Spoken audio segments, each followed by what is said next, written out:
Welcome back, everybody. Welcome back to Phil's Recap and Review. House of the Dragon, Season 3, Episode 3. They didn't say the name of the episode on HBO, so we're going to go with what someone in the live chat said, Heavy is the Head. Well, we'll go with that, because I think that's an appropriate title for this episode. The first episode of Season 3 of House of the Dragon. The first episode of the season, I swear. And that's why we're out here tonight for the first time, right after the episode airs. And also, it felt more like the beginning of something. The beginning of a different storyline. And it also, I'll get this right off the bat, I've enjoyed House of the Dragon, and people know that. I don't, maybe it's not my favorite Westerosian show that's being aired right now, but, you can't blame me for loving Night of the Seven Kingdoms just a little bit more. But these first two episodes were good. I enjoyed last week's episode, but this actually felt like we're on to something here. That this felt like I felt things. And you don't want to hear about me feeling things. I know you don't. That you didn't tune into this situation to hear some weird cartoon character talk about different things like that. No, I did enjoy this episode a lot. And I think I know why. I think I do. But anyways, thank you for joining us. I'm, of course, not alone. We have with us the live mother-blocker chat. We got the live chat with us tonight, and you guys are amazing. Sorry, I'm making sure I have the right effects on. Yes, let's see who we have in the chat right now. We got Loner Incognito. We got Pete Griffin. We've got Studio 11, Uncle D. We've got Chris. We've got our good buddy, Antoine Thomas, and already given us a super chat donation. So the fourth son of a series is going to go to the wall. It certainly seems that way, or whatever that fake person was going to go to the wall. And we got What's Up. Great episode. Really fun. It had a great rhythm to it. I think someone said it in the live chat already. The music was really the driving force. I don't know if music should be the MVP of an episode, but it was definitely in this episode. It carried the plot forward. It really made me invest in it. But I think what I really... Well, we'll wait on that. Well, I'll talk about what I really loved about this episode, what made this episode special for me. Well, I can't tell if which is the cartoon and which is me. Oh my goodness, it's so accurate. Sorry. But I'm not alone, of course. I'm also not alone. I have with me, he's here. People wanted him. He's here tonight, ladies and gentlemen, the one and only Joe Dirty Locks from the holodeck. Joe, what's going on tonight, buddy? What do you have to say about this episode, Joe? What do you have to say about life in general? What's up, buddy? All right. Hey, Phil, so you're doing a show there? I am. I just wanted to call in and give my thoughts on episode 1 real quick.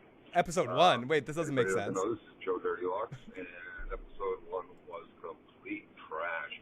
I could not stand it. I fast-forwarded through a couple of minutes. Oh, Joe, we'll tune into you more a little bit later, okay?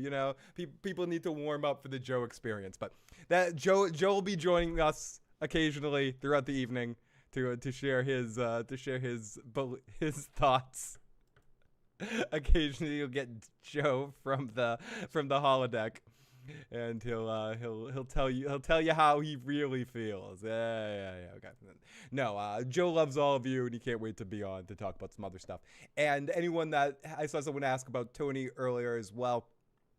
Tony, just like he says to me, Tony's always invited to jump on here anytime he wants. He'll message me if he wants to jump in. But Tony has to get up at like 5 o'clock tomorrow morning, so I doubt he wants to be up late talking about this dragon show. He's probably relaxing, tuning in for the night, watching the dragon show from bed, and then crashing. I'm sure he will pop in at some point throughout the season and doing his own House of the Dragon stuff as well at different times as well. So for the people that ask him for Tony, probably not popping in here tonight, but he's always welcome. And if he does, if you're watching and you want to jump on, Tony, just message me and I'll get you in. But yes, if not, we'll definitely have Tony on before the end of the season to share his thoughts on all of this. But really just good episode. And what I thought personally about what made this episode awesome, yes, it was the music. Yes, it was sort of the claustrophobic feeling that kind of was coming in with all the rats and the metaphoric rat aspect of all that sort of shit. But what really made this episode work was this singular focus. I mean, yes, we had some other stuff that came up, but really this episode was focused from Rhaenyra's perspective through the whole thing. And we kind of followed her through her crazy day, you know, at the office. Her first crazy day at the office. And I thought that was really effective because they didn't have to worry about showing us a bunch of stuff. They just kind of, we followed her narrative, or the narrative of be careful what you wish for, and maybe mistakes she's making along the way that might serve to fuck her later. And not in the fun kind of fuck. The Mad Queen music sipping in there. Pete's live music. Bring Joe the usurper to the bring Joe the usurper to the live chat now. I don't know why my voice went high like that. The episode felt like an episode 1 for obvious reasons, says Uncle D. From that standpoint, I enjoyed it even more than I think. I enjoyed this episode. It was definitely my favorite House of the Dragon episode I've watched in a while. And I haven't watched last season twice. So, yeah, it's my favorite episode this season. So in that vote that I said right there, is it my favorite? Is it right in the middle, or is it my least favorite? There's only been 3 episodes, so that choice system works for this show. It was my favorite of the season. I think I would go episode 3, episode 2, episode 1, right in that order, backwards. But this felt like a closer to the early half of season 1 of House of the Dragon. It felt like it had a little bit more texture, and I would add that I felt like I was actually living in the world instead of what I sometimes can feel in my like we're in a cosplay of some sort. It actually felt like a real situation. Every time I hear the word usurper, I wanted to say Ursula. I don't know why I wanted to say Ursula. I have Disney villains on the mind fandom. Every time I see the word usurper, I think of the song from Tuesday. Phil, speaking of, can we get Rhaenyra and Alicent to hug already? It's about time, right? We need some serious hugging. They need to become shit buddies. And if you don't know who your shit buddy is, I think we all know that Alicent and Rhaenyra are shit buddies. The shit buddy is, if you're in trouble, you're in a bad situation, you need somebody to watch your back. And I think when it comes down to it, these two are definitely shit buddies. And as you can tell, I'm stalling to try to play the Shit Buddy song, but I can't find it. I can't find it, Captain. Where is it? Oh yeah, there we go.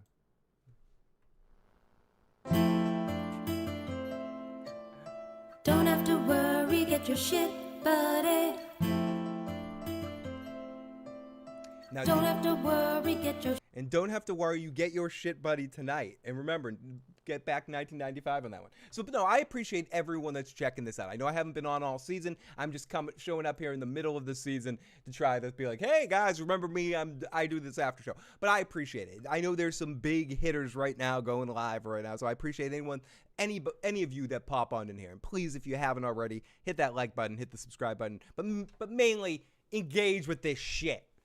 And share it out so we can get even more folks bouncing in this live chat. But I'm happy to have each and every one of you and appreciate you this evening. So let's get into this episode because there's so much to go over about all these different shits. But let's get in the live chat too. Oh my goodness, Tony Pajamas is in the live chat. The best name in all of YouTube. There's a lot of good ones.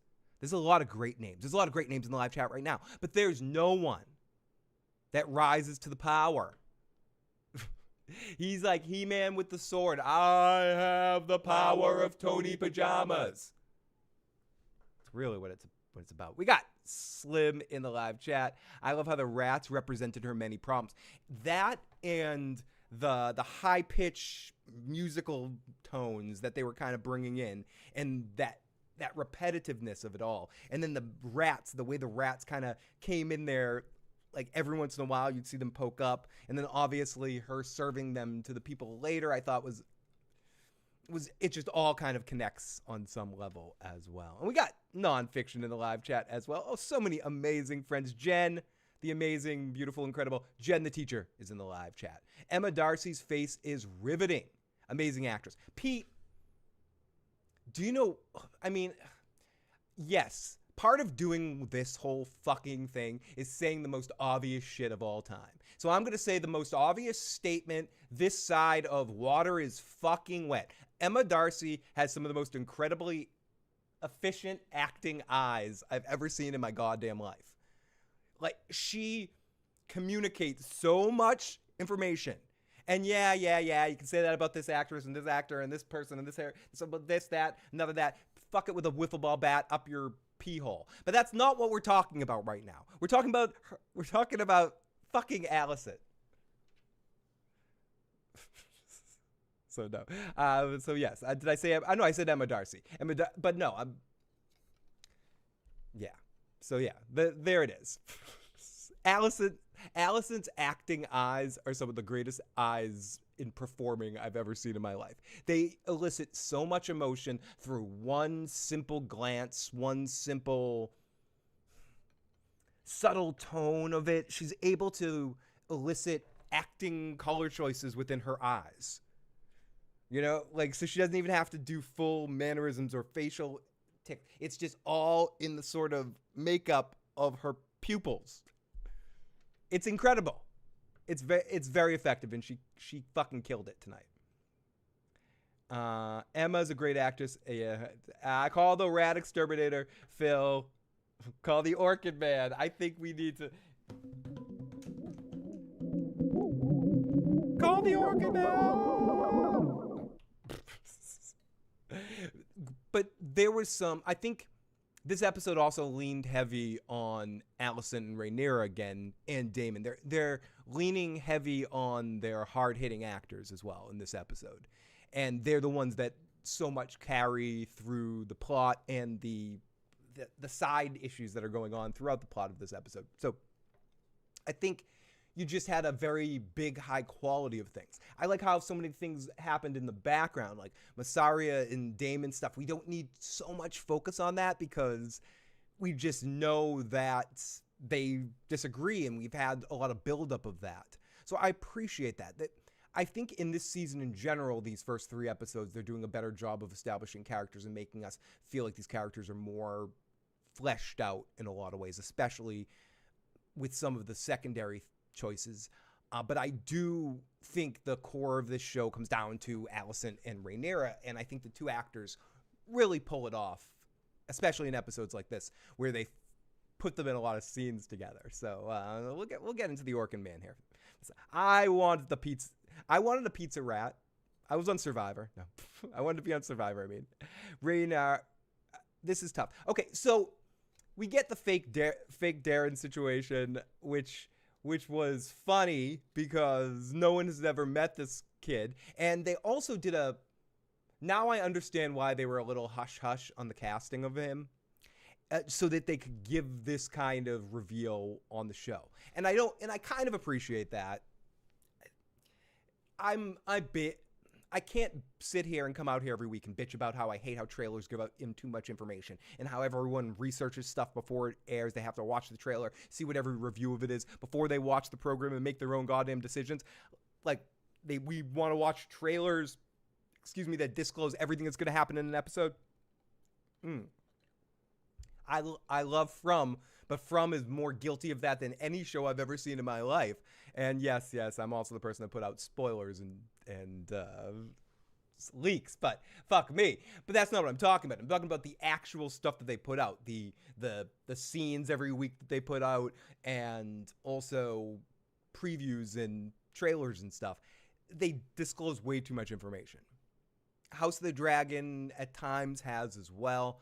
I like how they were a little cloak and dagger about the Darren situation to kind of make this work on some level for a television show watcher. And I thought it did. I was like, okay, cool, there he is. There's Dara. Like, I didn't question the situation.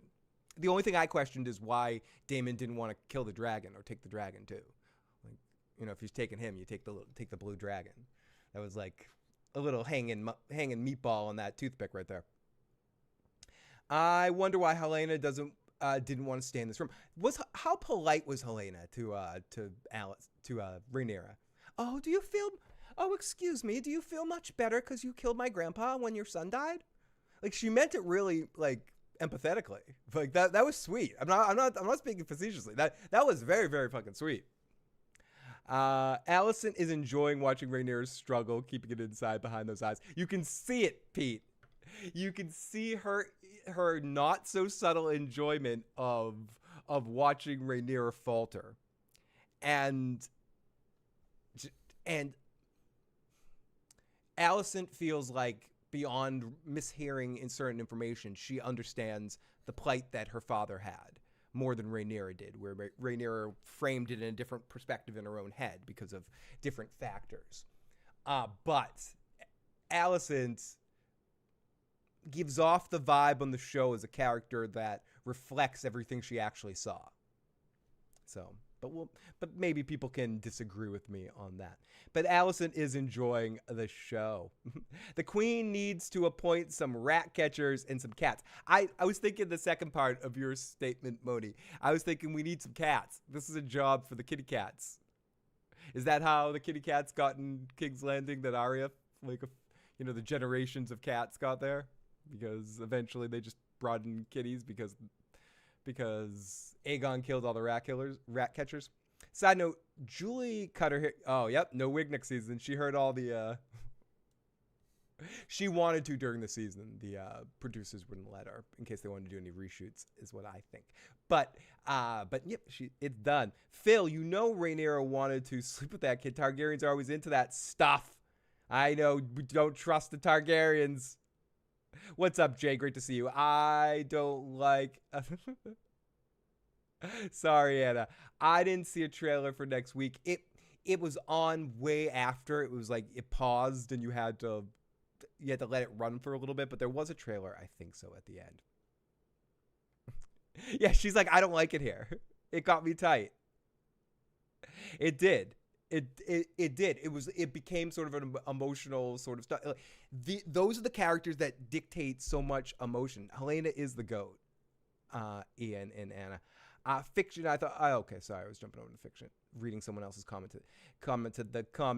I thought it was strange that Daemon didn't have the boy speak with his dragon or something before leaving. Surefire way of knowing you had the right kid. Again, I thought similar things. Not exactly that, but that's a good point too. Like, fly your dragon for a second for me, and I'll shoot you out of the sky if you don't come back down. He should have done something to verify it in that moment. Daemon's own ego is his weakness sometimes, because, and I again say obvious things for 500, Phil. Yes, of course, it's fucking obvious, but the Hightower, the not fuck auto guy, Aemond, is that the correct expression? Aemond Hightower. If I'm wrong, I'm wrong. I'm obviously not afraid to be wrong. People have watched the show before. He played Daemon perfectly. He played him like Tony Soprano playing Junior Soprano. And Livy at certain points it's okay to make people think they're winning if it actually is to your advantage. Some people just want to think they're the ones in charge. And Daemon's one of those kind of guys. Daemon is a dude that you can easily dissuade him from accomplishing anything if you flower his bumhole a little bit. And that's what the Targaryen, that's what the Hightower dude did. He floured that Targaryen's bumhole, tickled it a little bit, and slapped him on the bottom. And Daemon drank it all up. Like me drinking a vodka soda on a hot summer day. Yummy. Lick that butthole. And I think Daemon, and I applaud it. We've seen that level of manipulation through the Hightowers before with our good buddy and hero of our show and everyone's favorite person, of course. It's a Hightower rant of the night. It's a Hightower rant of the night. Fuck Otto. Fuck Otto. Fuck Otto. Fuck Otto. It's a Hightower rant of the night. It's a Hightower rant of the night. Fuck. Okay, but not fuck Otto. But it is plenty of time for that later. I did enjoy the manipulation of the opium sniffing character there. I don't understand why. We're going to get into all of that in a second.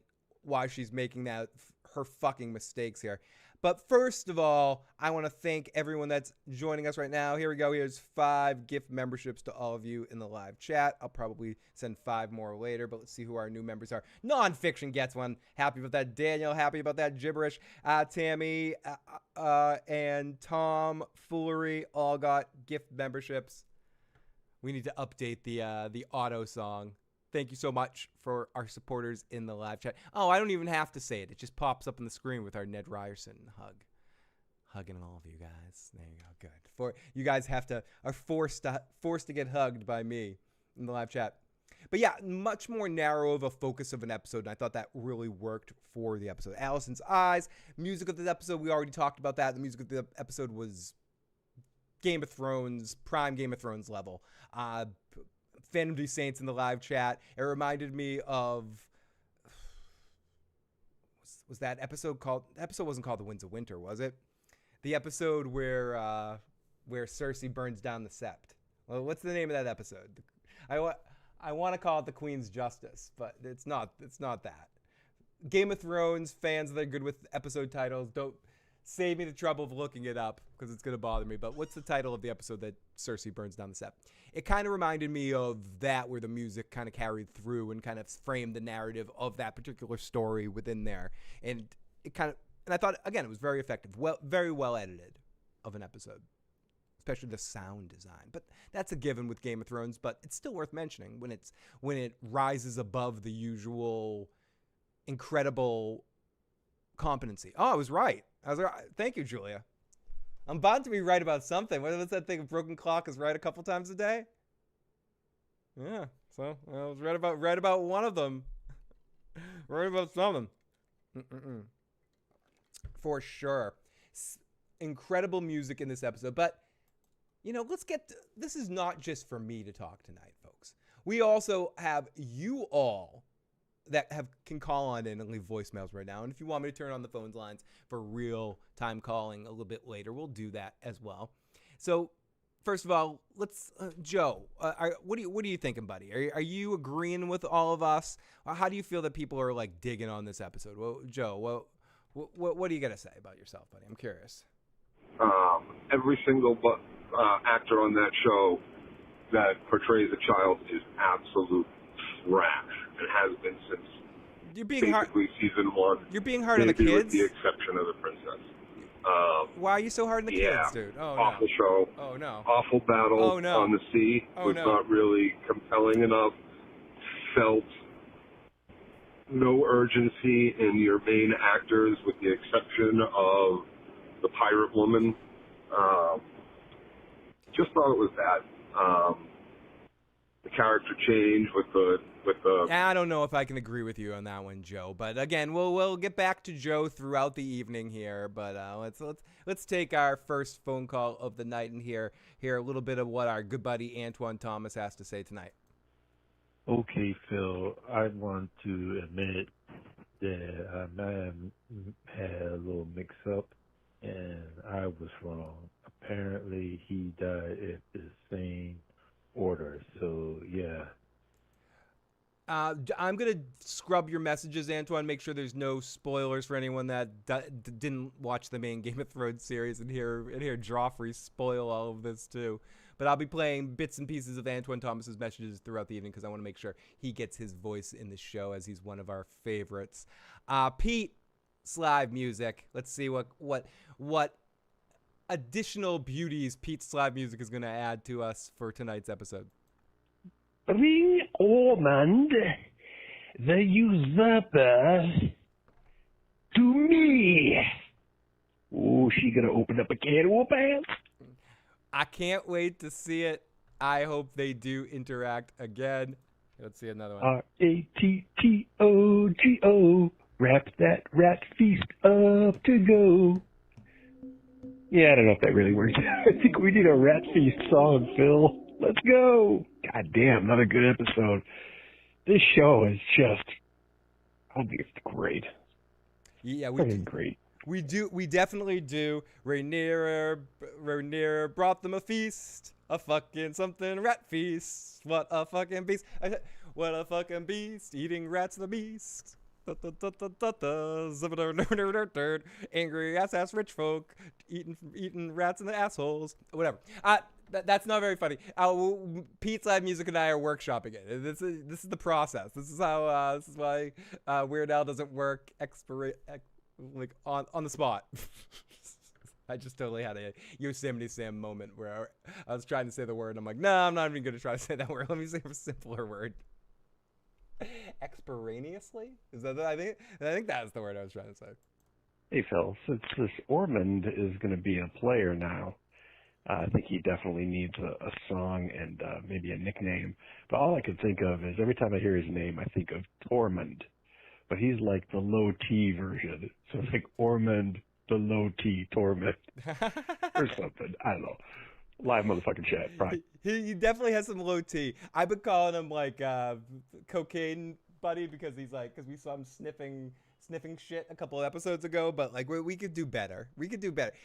I think that's the problem when we don't have these 10 episode seasons to really dig our teeth in and know these characters. Sometimes we're seeing some of these characters cycle through, and other than our main group, we're seeing a lot of different people cycling through the odd positions. You know, we had Otto for a little while there, and then he just disappears for a while. Now we have another High Tower popping in here. Different advisors at different moments. I have trouble keeping track of the names of all of those folks and having real investments in some of the secondary characters after the strong dude died in the fire, and Laris is gone. But again, I have to applaud the show for doing a good job with the bigger characters. Okay, let's see what Antoine Thomas has to say here. Okay, Joe, I got something I want to say. Now, Rhaenyra, she's deciding whether to kill the kid or maybe lay next to him or something. I'm just saying, you know Targaryens, they always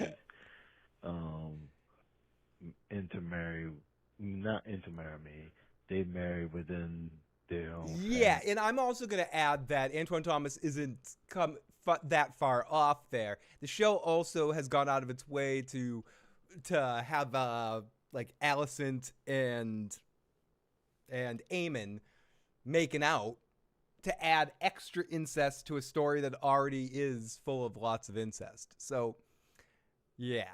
I mean, it's not completely out of the realm of possibility that Rhaenyra could, I'll never put incest past a Targaryen. I'll grant you that, Antoine Thomas. The first rat had a red apple core. He's a Fossaway rat. We've got the walking David in the live chat, the amazing, incredible, talented walking David in the live chat. If you haven't already, make sure you're following him on all your social media platforms. I was going to start doing my horrible character impressions here. I don't know.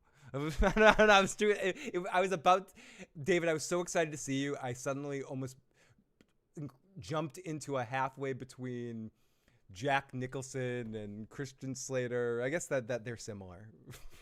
Hey, David. I don't even know what I was doing there. But David's great to see. Oh, the amazing Jackie C is in the live chat too. Since Jackie C is here to celebrate Jackie C, let me see if I can do this. Let me see if I have a chance here. I have a smaller live chat first week doing this again. So let's see if she has a chance to get this. Here we go. Here's 5 right now. 5 more memberships. Let's see if Jackie C can get one. Come on, Jackie C. We got Pac-Man. We got Slippin' K-Man. We got Shayna. We got MSG. And we got Kylo Ren Radio. I love the alliteration of your name, my friend. But no Jackie C. But thank you to all of you folks for becoming members. Even though I'm the one that gave it to you, I still appreciate you becoming members. And I appreciate Jackie C in the live chat. It's incredible to see all you guys. Nick Nack Studios, good to see you as well. Dirty Duck. Walking David, love you, buddy. Divine Sir sniffs a lot. Yeah, we're just calling these guys random folks. And I think some of the side characters, were more effectively memorable in the first season because they all had weird, quirky traits. Otto elicited enough emotion to be like, fuck Otto. And Laris was sniffing feet. I know people had problems with the sniffing feet. I kind of, I like the character quirk. It helped him become more memorable, and I like it, and I care about him more now because of his love for feet. And I don't know. It's not that I share that kink, and I'm not kink shaming either. I'm just saying that's not my particular thing. But I'm saying because he's a fucked up, dirty individual, and so am I in different ways, I feel an emotional connection with him. So thank you for adding weird character flaws like that. But I'm the one that loves farting brackens on House of the Seven Kingdoms. My level of humor is lowbrow, and I'm happy with it, you know? Okay, dude, Jackie, why won't the tube give you a damn membership? And I may take you up on that, David. Or at least have you leave a message or something at some point. I would like some rat-tat-tui.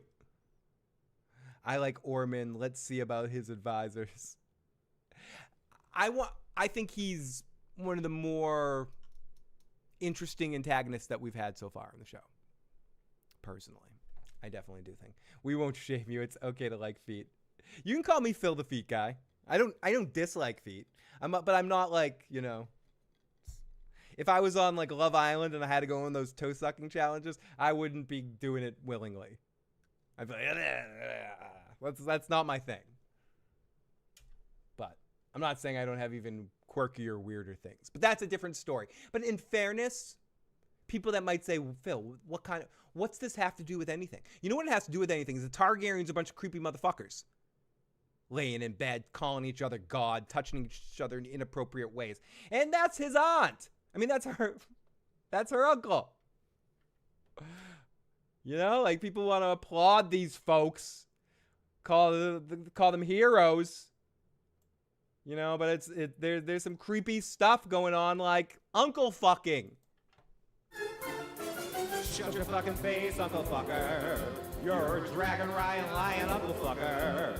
You're an Uncle Fucker, yes, it's true. The motherfuckers just like you. Shut your fucking face, Uncle Fucker.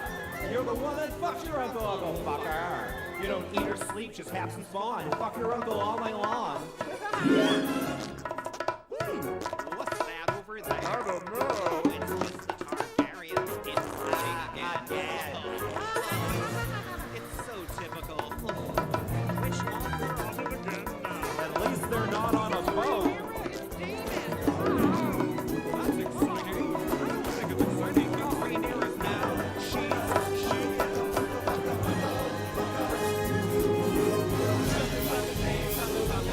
Okay, enough of that nonsense. Where's my camera? There's my camera. I forget sometimes. Where's my camera? That's my camera. That's my camera. Okay. And that's better. There we go. That's more. No. Get over here. There we go. That's better. That's better. Okay, so shout out the best thing in the world, my friend Antoine Thomas. Funniest guys in the world to me. My sense of humor lays somewhere between Weird Al Yankovic, Red Letter Media, and South Park. So take all of that, of what you will of the things I find the funniest things in the world. So Flight of the Conchords too, I guess, will be on that list. Eddie Murphy stand up. Anyway, whatever. Yeah, we got a couple of random camera angles here going on. Hey! Oh wait, no, that's Cartoon Me. We don't want to talk to Cartoon Me. Do we want to talk to Cartoon Me? I don't know, Phil. Do you want to talk to you? I don't want to talk to you. What? But the same thing. Mouth is flapping. It only works with different voices if you have different voices talking. Well, you can't say that. I can be a different version of myself. Can you really? Can you really? I don't know. So okay.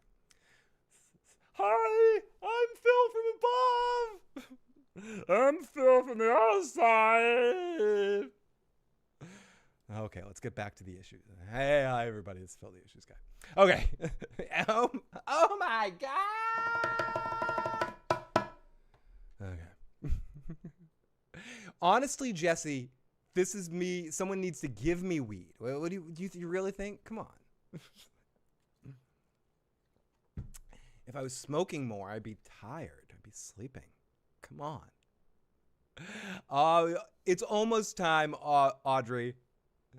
It's almost time to take a shot. I did get a super chat donation earlier. I do owe it. I do owe this situation. But yes, Jesse, someone needs to take that, or I need to actually smoke. My medicine is due.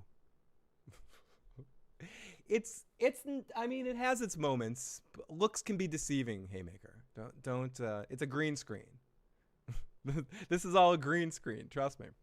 Okay, so the weight of all of Rhaenyra's choices mixed with the music scenes of all that kind of stuff really came together in an interesting way in this episode for me. This one worked in a way that not many House of the Dragon episodes have worked for me because of the more narrow focus of it. And I think they did a good job of leaning on the most talented people on the show. Fill the cloud of smoke. It does. I mean, Sonic, your boy, more than like a slick show, it looks like, I have security cameras going on here. And yes, this is so I can watch my dog in the background. How you doing? And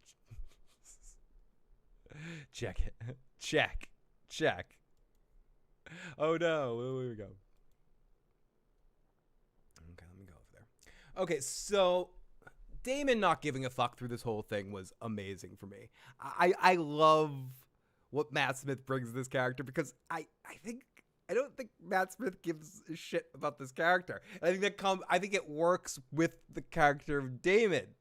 Like him playing this, yeah, fuck. His blasé attitude with some stuff, the way his performance comes across sometimes, works really organically with the character of Daemon Targaryen. I think that's why that character from the beginning has seemed really, it's almost an extension of Ian McShane on Game of Thrones itself. That just I don't give a fuck kind of like, but fucking tits and dragons, oh my god, I don't give a fuck. But it works with Daemon, like I'm a god. And I don't know. Maybe I'm misreading, but I definitely take a lot of that. They call him Phil the Ham because he was born amid salt and smoke and dirty bong water. Okay, I heard the mirrors on the ceilings, but damn. Jesse, when I'm in a room, you try to cover up the mirrors. No one wants to see that, Jesse. No one wants to see that shit.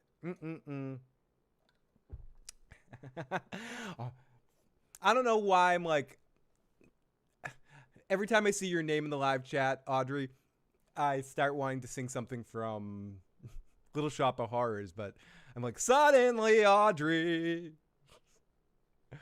But Daemon not giving a fuck. I thought that was done extremely well. Rhaenyra's overwhelmness, her overwhelmingosity, the effect of everything that was happening in a day-to-day basis, which was overwhelming her. Yeah, I guess that's the way to say it. It's overwhelming her. Is that how you say it? Thanks. Thanks, Joe. What are you gonna say about that, Joe? You fucking asshole. Fucking asshole. Well, yeah, don't smile at me. I'm such an asshole for a co-host. Look at this dick.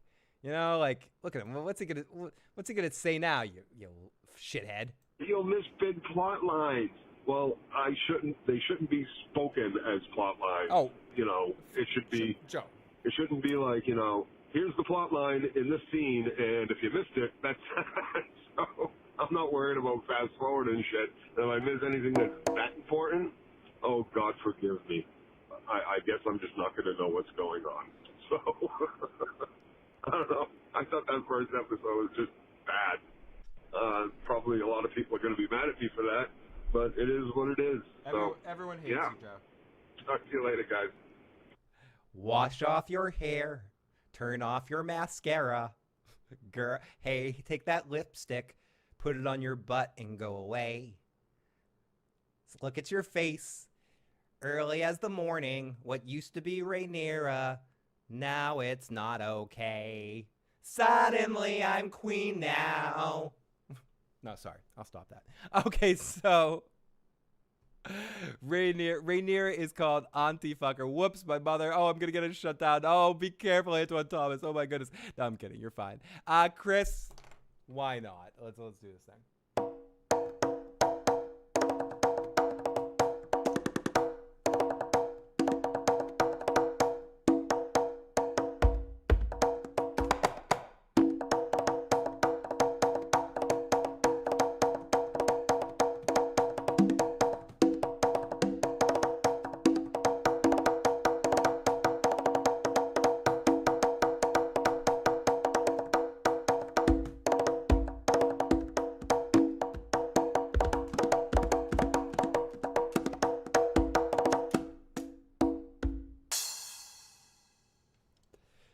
There you go. I'll play a little bit more in a little while as well. So hopefully that wasn't too loud and obnoxious.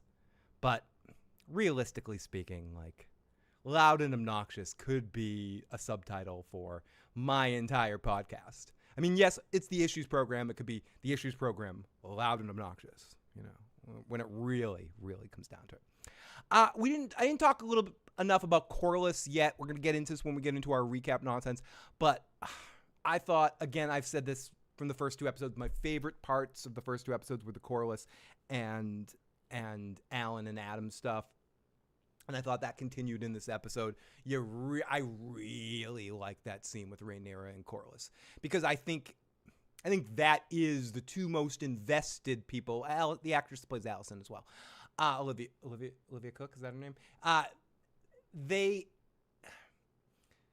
But Steve Toussaint and Emma Darcy really locked in that scene, you know, and I just thought it was exceptionally well done, and you really felt the emotion, and it felt earned to me as well. Like, he was not holding back, and he knew he could get away with what he was saying to her as well because of her position in that moment. I thought that was the best scene of the entire episode for me. Everything Corlys has been working this whole season. So, and it continued to in this episode. Your children are bastards. Joffrey is a bastard. Jace, even though he was going to be heir to my house, was a fucking bastard. Like, what are you saying? This is the point where you're taking a stand? Fuck you. Fuck your house. Fuck your dragons. You're going to fucking live to regret this. Fuck you. It was hard. Hard to watch, but really fun. Corlys channeled his inner Daemon. Yeah. Joe loved Dunk an Egg. He definitely loved Dunk an Egg. Every single episode of it. He was I hadn't seen Joe that happy about something since Shogun as well. Shogun and recent years, those are two of his favorite things. He killed it. He was exceptionally awesome in that scene. Really, really was. Rhaenyra is an auntie fucker. Rhaenyra is an auntie fucker.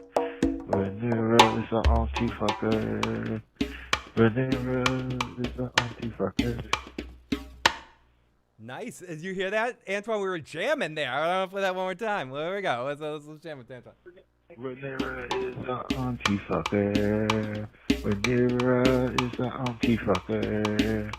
Rhaenyra is an auntie fucker. Rhaenyra is an auntie fucker. But fuck yeah, that stuff with Corlys just had me locked in emotionally. He grabbed my television balls. My television balls? My television balls sounds like something different than what I wanted it to sound like. I think I could come up with a better term right there. I definitely think he made me feel good. I just thought it was a very well delivered performance by him in that moment. You felt you could understand where he was coming from, and he was right. I think that should have been an easy decision from Rhaenyra for everything that Corlys has done and lost for her. And also what he was essentially saying in that moment. You're saying no to me when I defended you in the same kind of situation. And I went a step further. I acted like your kids were real.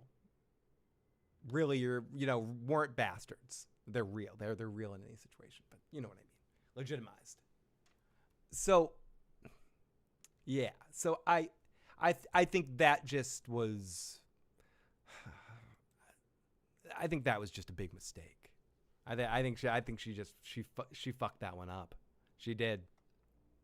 I was grabbed. The sneeze snake grabbed my balls. He did. I get, and it's almost a TV trope. No, but it's like a subtle one. When a character is having trouble making decisions because of a new position of power. I know this is a vague one. That's why I'm saying it's a subtle one.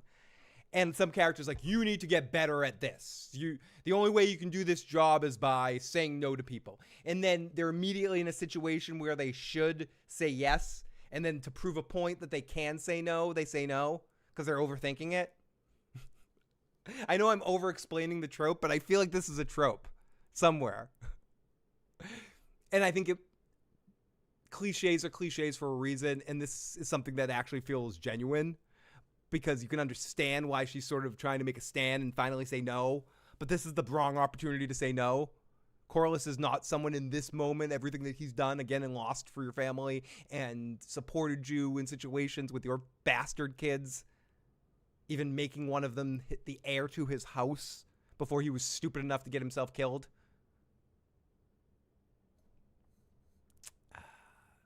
I think this was a dumb mistake by her. I do. Yeah, I don't know. What do you guys in the live chat think? And we'll get into this obviously in the recap, but do you think Rhaenyra made a mistake? I get her wanting to, hand out plates to the downtrodden folks. Do that too. But protect the person that supported you through all of this. So I'm curious what you guys have to say. Oh my goodness. Don't make me blush. The incredible Christina the Sphinx is in the live chat. My Bizarro Universe wife is in the live chat. In another dimension where we grew up as neighbors, Christina the Sphinx is my life partner. No, Christina is amazing. Love Christina in the live chat. She's a good, sweet, amazing person and a wonderfully talented streamer and YouTuber. So make sure you follow her for those few times a year where she does give us some streams and stuff. So make sure you follow Christina the Sphinx. Okay, so enough of my blushing. Let's see what Christina has to say. She's going to pay for that mistake. I definitely do think she's going to pay for that mistake. I think I get what she's thinking, that she needs to sort of slam her fist down and make some decisions, but that's not what you do to your closest folks. You don't say, okay, I can make a fucking decision here. I need to make decisions and be a little bit more, say no more often. So let me say no to my hungry child. And I'm not calling Corlys her kid, but I'm just saying someone that's close to you. Or let me say no to my best friend when he needs a ride to the airport. Even though I really don't want to give him, I don't want to give you a ride to the airport. We've got in another dimension. Thank you, Christina the Sphinx. I'm glad you could have taken that in a different direction than chat and be like, I don't know what Phil's talking about. He's creepy and weird. So I appreciate that you verified that in the chat. No, I'm kidding. Thank you. I am legitimately blushing. So thank you, Christina. I appreciate that. Okay. I still think she's in mourning. She did say give her time. And she got forced. That's a good point, Jackie C. In the last episode, she needed more time of healing, and Daemon kind of forced her in the situation because she needed to take advantage of the opportunity to get King's Landing while she could, get while the getting's good. But I think but she still was dealing with the emotions are high, and she might not quite have been ready to be put in a position where she's getting this much thrown onto her so quickly. And I know I want to blame Jace. Again, I think it intensifies the biscuit of how what Jace did was shitty. Like he caused a bad situation because he just forced her into a difficult position to where she's not emotionally thinking straight right now. and she shouldn't be because of everything that happened to him, but it didn't need to happen that way. That's him fucking up.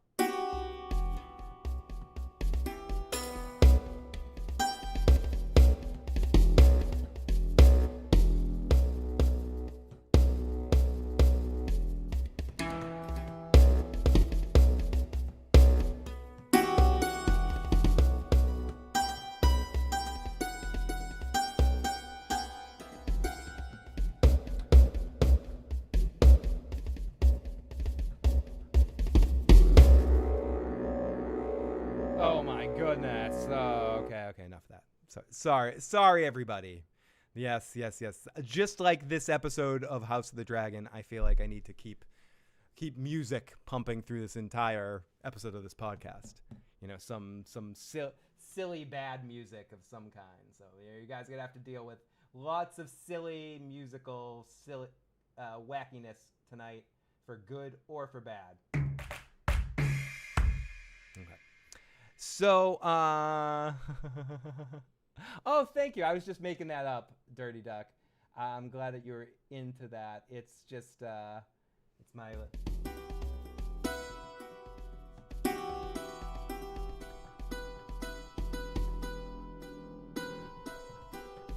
Rhaenyra had a very bad day. I'll work on a Rhaenyra song of some sort. By the way, as I said, if you have and you want to get your voice in the show, you can call in at 781-990-8509. Again, that's 781-990-8509. Share your thoughts on this episode or just join the silliness. As this is a Sunday Night Live, yes, we're talking about this episode. This is our prime focus. We'll keep things to subject matter, but also we're also here just to have fun and shake off some of the goofiness before we have to start our fucking weeks again. So we got another voicemail from our good buddy here. Let's see what Pete has to say. Well, I'm really curious about what you thought. That one moment when zooming on Rhaenyra when she's looking at the fire, when they piled up all the Hightower stuff, or green, stuff, and lit it on fire, and she had this little smile, that super subtle little smile smirk that kind of came through as she's watching it burn. Do you think that was like her just getting some satisfaction that she won, took it away, or is it like just her little Targaryeness burning things, that burn the world, kind of thing coming through? Yeah. What do you think that was when she was just smiling a little bit, just that little bit? Or was that like when she got the idea to do the rat feast? I don't know. I can't remember. But what did you think that was? I was just kind of curious. I don't think they showed us for these episodes. You're the best, man. Motherfucking shit. You're the best. You make this more fun, Pete's Live Music. I don't know where she necessarily got the ideas for the fight. For the rats. I'm not sure if they showed that.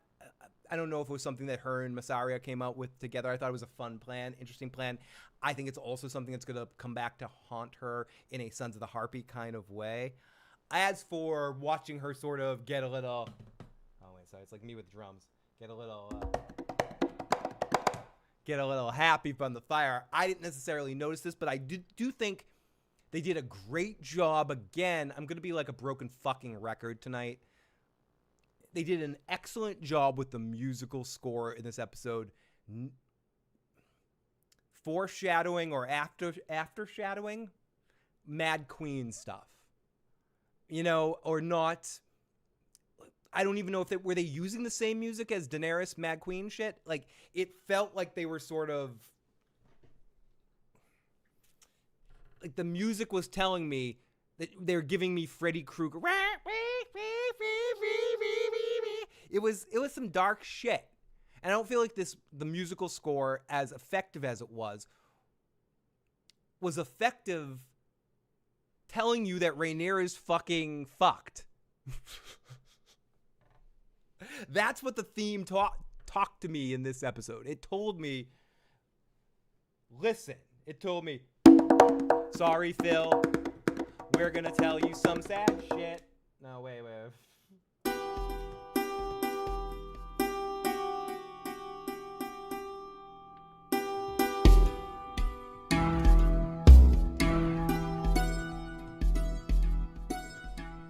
Rhaenyra's making mistakes. Mandrell is the motherfucking best in the world. I love you, buddy.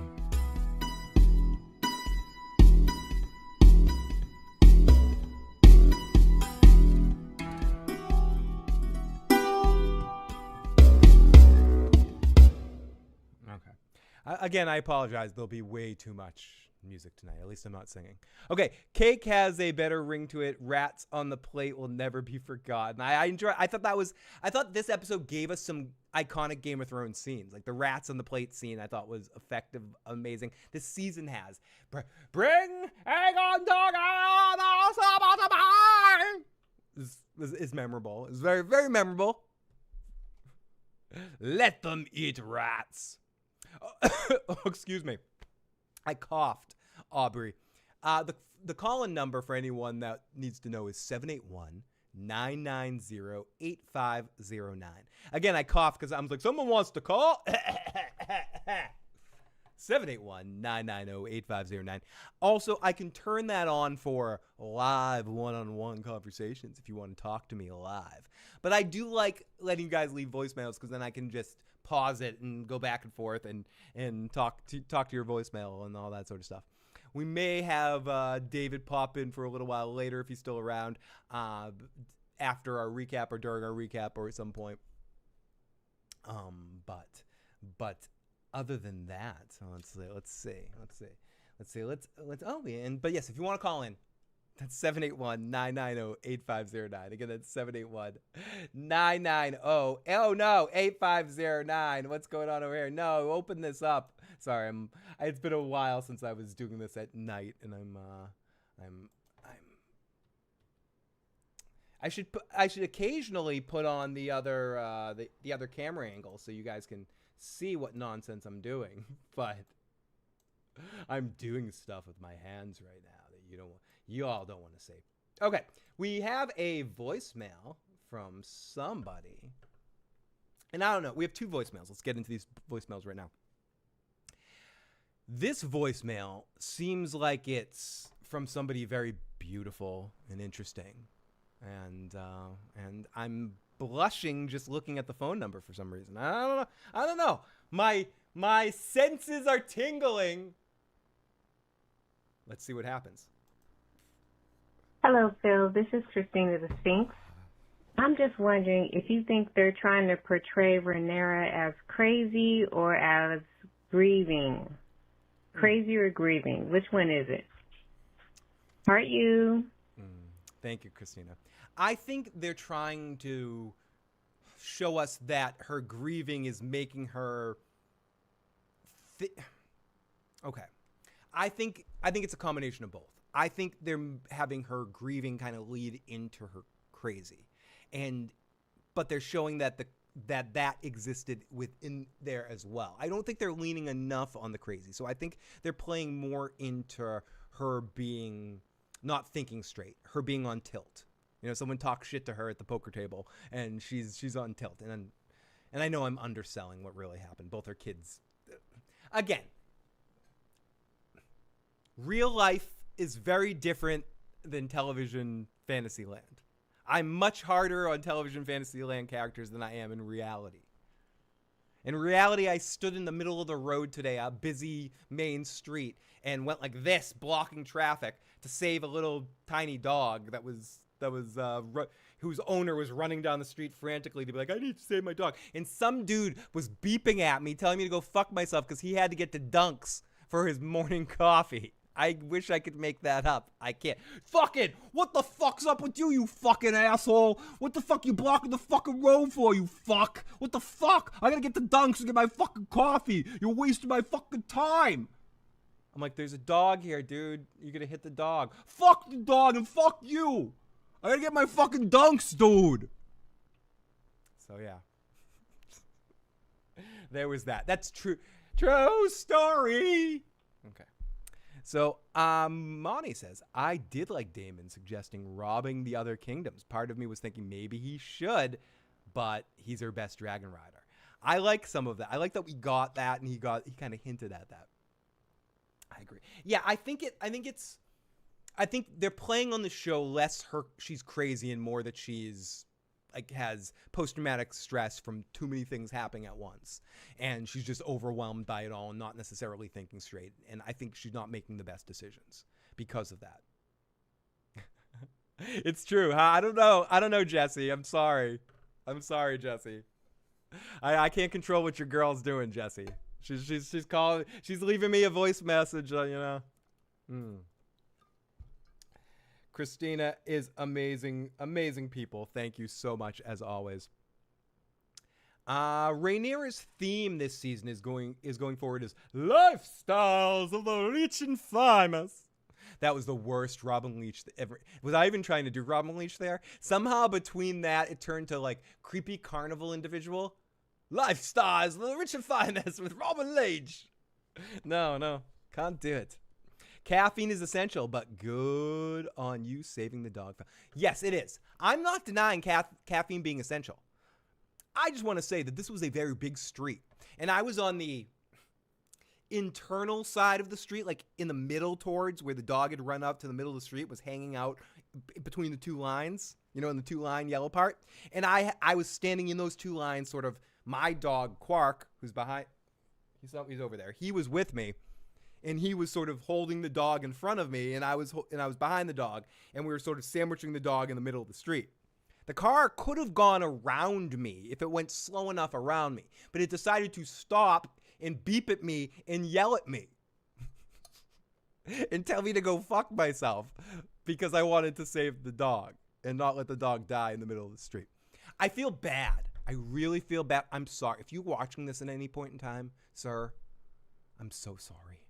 I'm so sorry to interrupt your coffee pickup. I should have let you murder that dog. What am I thinking? It's I feel bad for you. You lost out on coffee. And that's just not fair. And I won't let it happen again. Okay, so anyways. So let's on that note, let's get Doggy Cam. Yeah, Doggy Cam. Is this Doggy Cam? No, this one was Doggy Cam. This one's Doggy Cam. That's Doggy Cam. Aren't you right, Quark? It's I'm crispy. It was crispy behind that wheel. That crispy son of a motherfucker. Crispy fuck.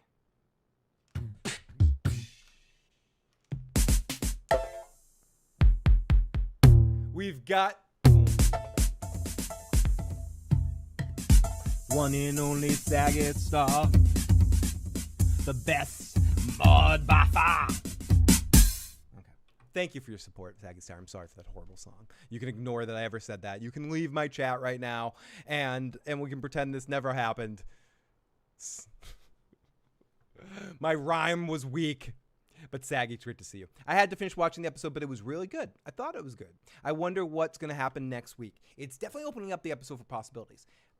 The season for possibilities. And as much as I can get in the weeds with some of the stuff that isn't kept 100% true to the source material, there's other people that can do that stronger than me. I'm judging this as a TV show. And I think as a TV show, this episode felt more like an episode. I wanted to know character, what you're doing character. It actually interested me for a moment or two throughout this. So we've got another voice message from area code 973. 973, welcome to the show. Yo, Rhaenyra, why you messing? What? Come on, Rhaenyra. Like, those are your people. They helped you, dude, get into the throne. Yes. I don't yes. know what's up, man. Yes. Messing up yes. already. I already know what's gonna yes. happen, because I read the books and all that stuff. But come on, Rhaenyra. Yes. I don't have spoilers. The yes. people that helped you get to what you wanted. Unfortunately, your brother betrayed you. Blah blah blah. And your dad is a faggot. Sorry. But come on, girl. Let's go.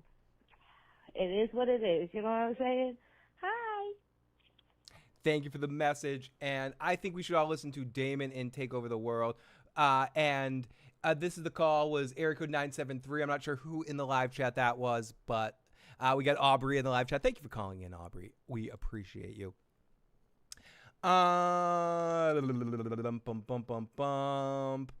This dude's gonna randomly step in some dog shit tomorrow. I always step in dog shit tomorrow. That's my work. I work with dogs picking up dog shit. That's one of my jobs. Actually, this week is more of my summer stuff, so I'm gonna be playing drums and being silly for people. I do live in the Northeast, though. And Rhaenyra recognizes Phil as the legitimate heir to Weird Al. Long, long time ago, in a galaxy far away, lived there was something in Naboo. Thank you for calling in, Aubrey. But you know what?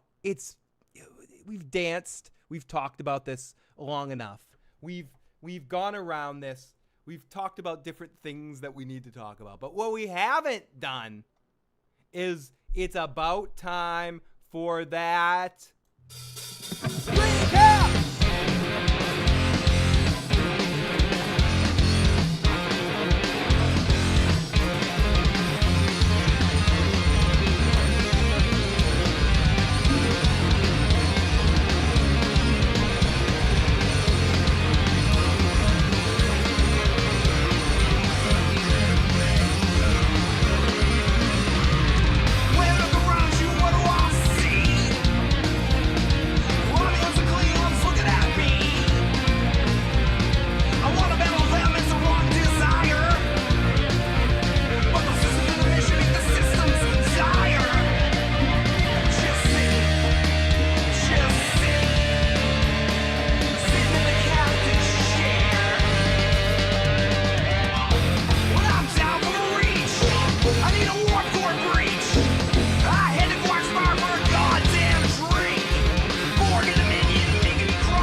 Okay, let's get into this recap.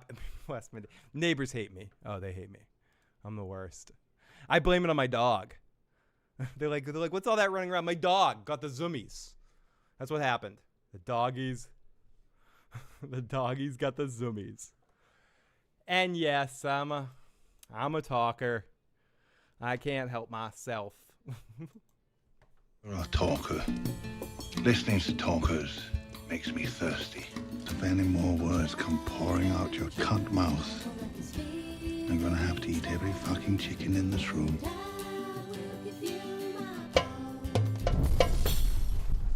Oh, okay, Hound. I will shut up.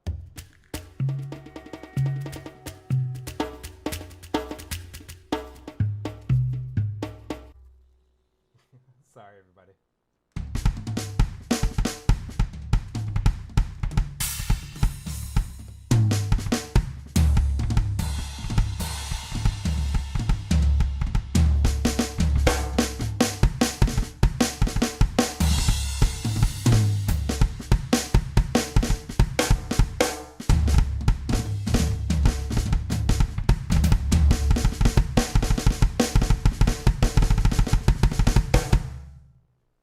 Okay, now we're ready for the recap. Let's get into this thing. Let's talk about what happened in this episode. Oh, thank you. So the cold open, our first scene is a parlay between Daemon and Aemond. Daemon tells Aemond to surrender. He's got 3 dragons behind him. It's a good visual. I think this was I've talked about this before. The visuals on this show, they do a great job with these giant CG dragons. I'm to the point where this stuff's okay. Like it doesn't take me out anymore. I grew up in the era of practical effects and like the Jim Henson universes, so it was a hard transition into digital animation to care about characters within films. When I grew up with a world that Teenage Mutant Ninja Turtles' first movie and Dark Crystals existed and Fraggle Rock existed, but I think they do a really good job in House of the Dragon. I do. Eat those goddamn chickens, Phil. Stop playing those damn fucking drums, motherfucker.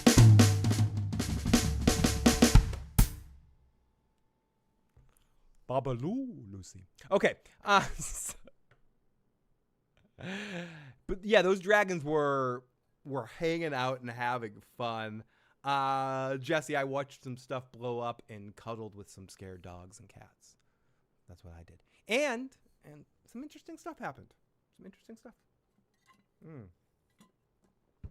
When you're very isolated, and I wouldn't say isolated, I just spend a lot more time, my daily activities are mainly spent with animals instead of humans. And when you go to cookouts and you meet strange humans, you have weird interactions. So I had some weird interactions.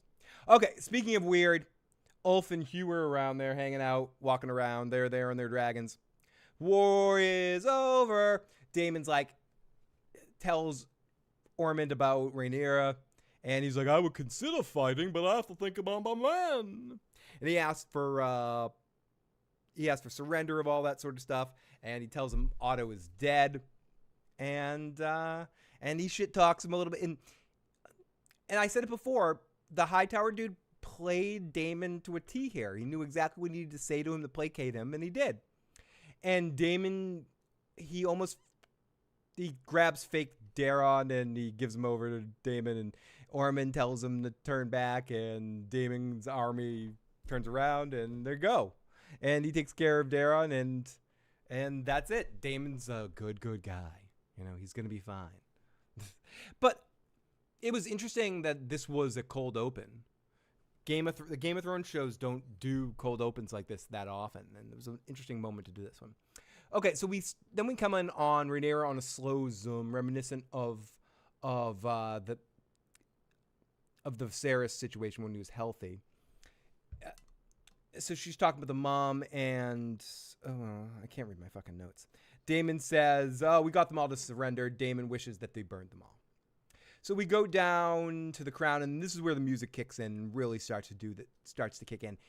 She's talking to Daemon about the whole situation, about the whole program, everything that needs to happen for her to be coronated to be queen.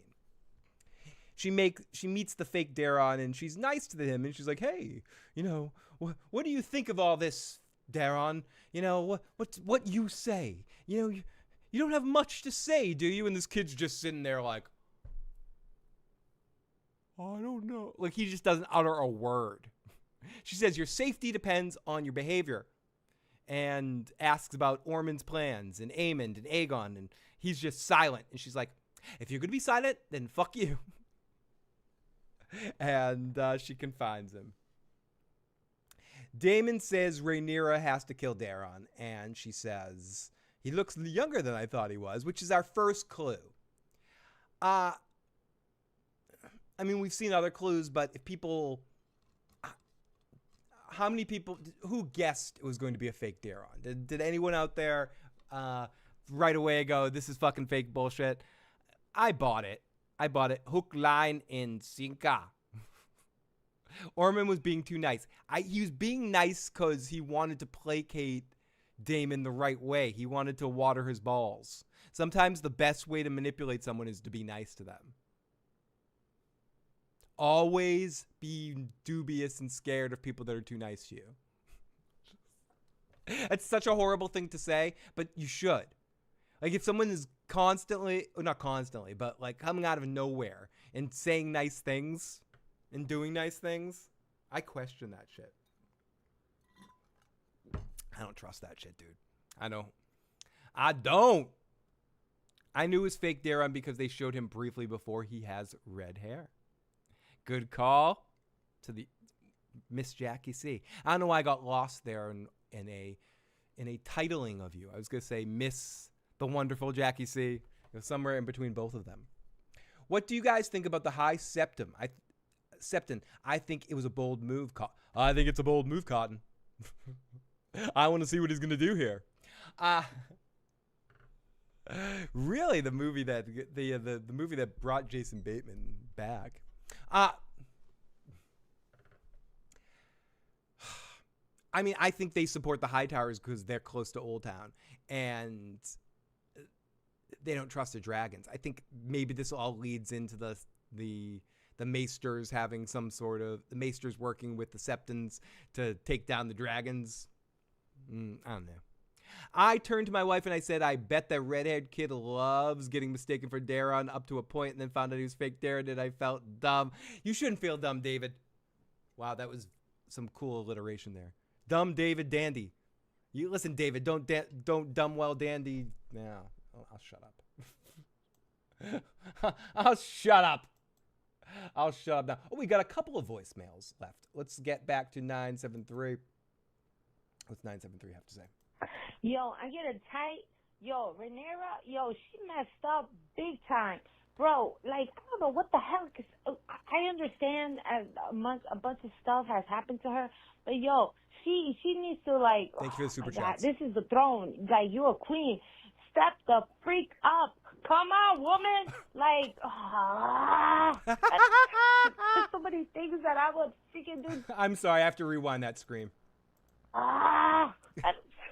There's so many things that I would freaking do differently what she's doing. And on top of that, that people that helped her get to that point that she ever wanted, and she's over here like, I'm like, nah, girl, nah. Yeah, and Christina, to your question there, not anymore. I did at one point in time, but not anymore. Excuse me. Sonic, your boy, don't make me feel happy right there, Sonic, your boy. I'd love for her to feel that way. Anyways, I'm kidding. Rhaenyra needs balls.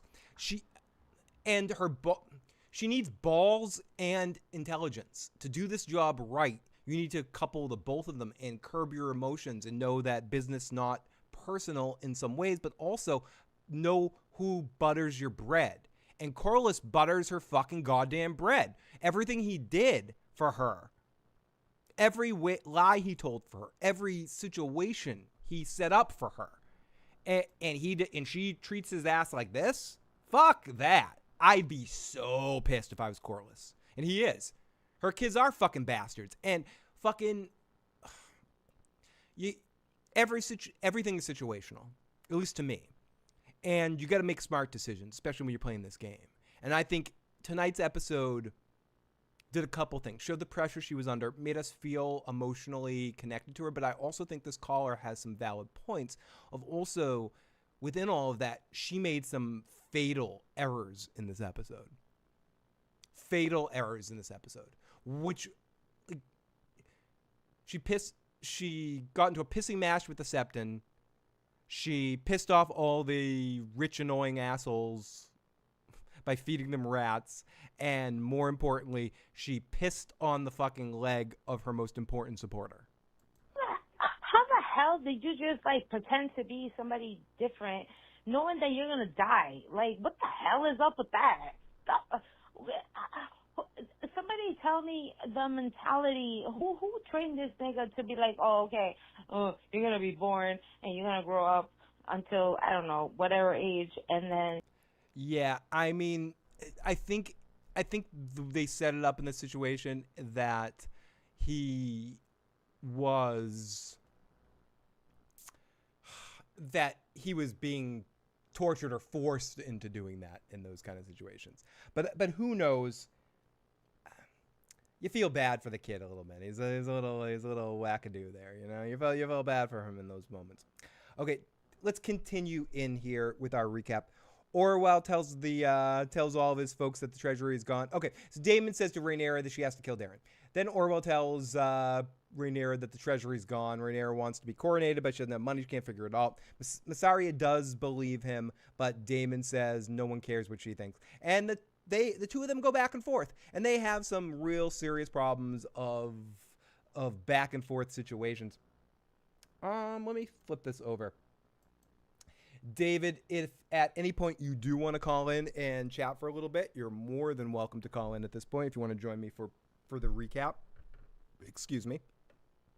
So, Mysaria does believe him, but I like that we set up a relationship between Mysaria and Daemon. Or wait, can I get you in an easier way so you don't have to, like, hold your phone up to your ear and shit like that? Let's see. Yeah, Rhaenyra never had the makings of a varsity athlete. No. But yeah, if David wants to call, David might be busy at this point. He's a married actor. He doesn't have any free time. David doesn't have any free time. But if we're lucky to have David jumping on in last week, and if he wants to, take your time. Take your time, David. I can get you video on screen too. It's just gonna take a second. Let's see. Let's see if I can do it that way too. Let's see if I can. Let's see. Sorry, everybody. I'm setting up some bullshit. Give me 1 second, just so because I want to bring you guys a guest on here. You'd rather have as much as you love hearing me talk. It's always good to have a guest. So let me see if I can set this up to be able to invite a guest. Let's see. Sorry, everybody. I'm trying to multitask, and I have problems. I have serious problems, and I can't always do that. Let me do this. David, I'm gonna send it to you. It's just gonna take a second, but I should be able to get you in this. The Walking David. No, let me send it to myself. Sorry, I know this is dynamite radio, everybody. Me sending links and shit. It is. It's dynamite fucking radio. You were dying to hear me do this, and should I play music for being stupid right now and send all of this shit? And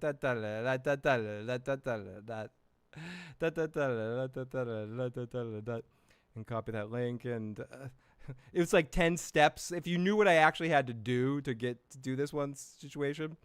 But David, you can, David, honestly, it's your choice. If you want to pop in video on the video, you can pop in video, or if you want to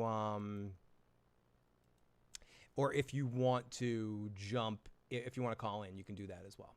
So I sent David to that link of that one, and he's all set on over there. Okay, so let me get back into the live chat here. Thank you guys for your patience with me. It's like she made it to King's Landing and then got stupid. I think they're setting her up that we can start hating her as an audience. What do you think? This is similar to the question or the situation that Christina the Sphinx was asking too. Do I think that they're playing Rhaenyra as crazy, stupid, or emotional? I think they're playing her as having some form of post-traumatic stress disorder from her children dying and probably acting a bit too soon, and making choices in a way that she shouldn't, So I do think they're actively making her stupid in some ways, but I think it makes mild sense in the way that she has dealt with some of her deeper emotional stuff in this moment. But her not supporting Corlys is a big one. I don't quite understand that or get that. I think, as our callers have said, that crosses a line into an extra level of stupidity that I don't think. Pizza Live Music asks, Phil, if you had a dragon, what would it be named? Maybe the chat can come up with some names. People in the live chat, what would the name of your dragon be if you could have a dragon? Mine would be Weed Stealer, Drum Dancer, Quark, Lotus.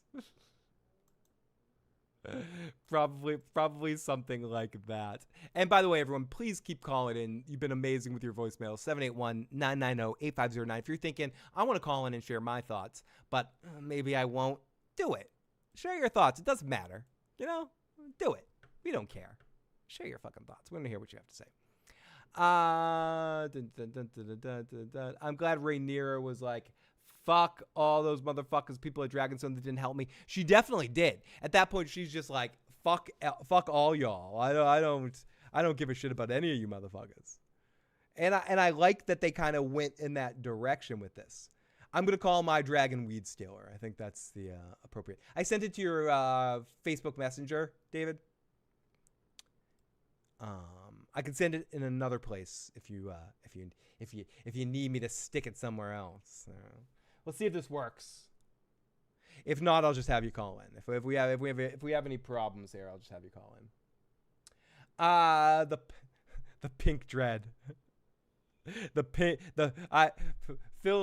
Phil and his pink dread. That's nasty. You folks are nasty and beautiful. You're nastily beautiful, and I love you. Weed Stealer is an awesome name. I think it's probably the most appropriate name for me in this situation. I'm looking for an overlay. Do I have an overlay for David? I think I do. Oh, we've got the amazing. Oh, this is a great caller. Let's see. We've got the one and only Anna from Red Lipstick Club calling on in. Anna, how are you doing tonight? Hi, Phil. Okay, this is a great episode. Actually, I loved it. Me too. And I don't need a battle on every single episode. It kind of feels like this is more than likely supposed to be episode 1 of season 3. Totally. And those first 2 kind of felt like they were the leftovers from last season, which is fine. We got it all. But I had a few things. So when they first showed, is it Darren? Is that his name? Yeah, Darren. You're correct. And you're safe here to mispronounce names because I don't fucking know the names. Okay. You're fine. You're fine. Okay, You're good. You're good. When they first brought Darren up, I was like, that's a woman. And then I was like, wait a minute. I was like, well, is Darren trans? Like, I was very confused. And then, like, when it got to the end, I was like, okay, I wasn't tripping. Like, there was something off. Something just felt off to me from the beginning. And is that a woman playing that character? I don't know. I honestly don't know. It was. They had a very feminine face. Very so I was feminine. just Yes, like for that. sure. I was a little confused. It just felt off to me. So I didn't know that was what it was, but it's just funny that it actually was. No, not it's the funny that actual your spider sense did go off, not necessarily for the reason why in the scene, but it actually did go off where you're like, something's off about this particular character. Yeah, something just felt off to me. So that was interesting. And for her not to give Corliss's kids that last name, so fucking stupid. I'm just like, girl, you are bleeding allies. Like you have like only a few. You can't trust anybody. This man has sacrificed his wife.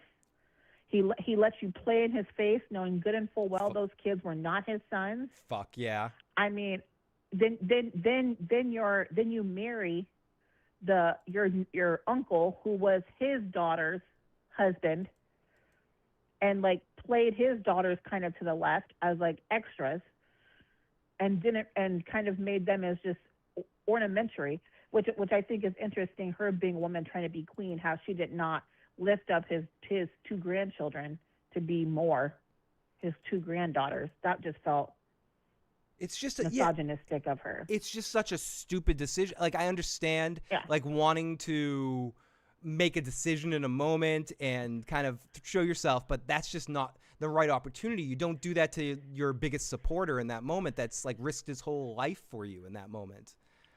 It's just it just shows me a lot how people invest so much into like worrying about what the wrong people think about you. Yep.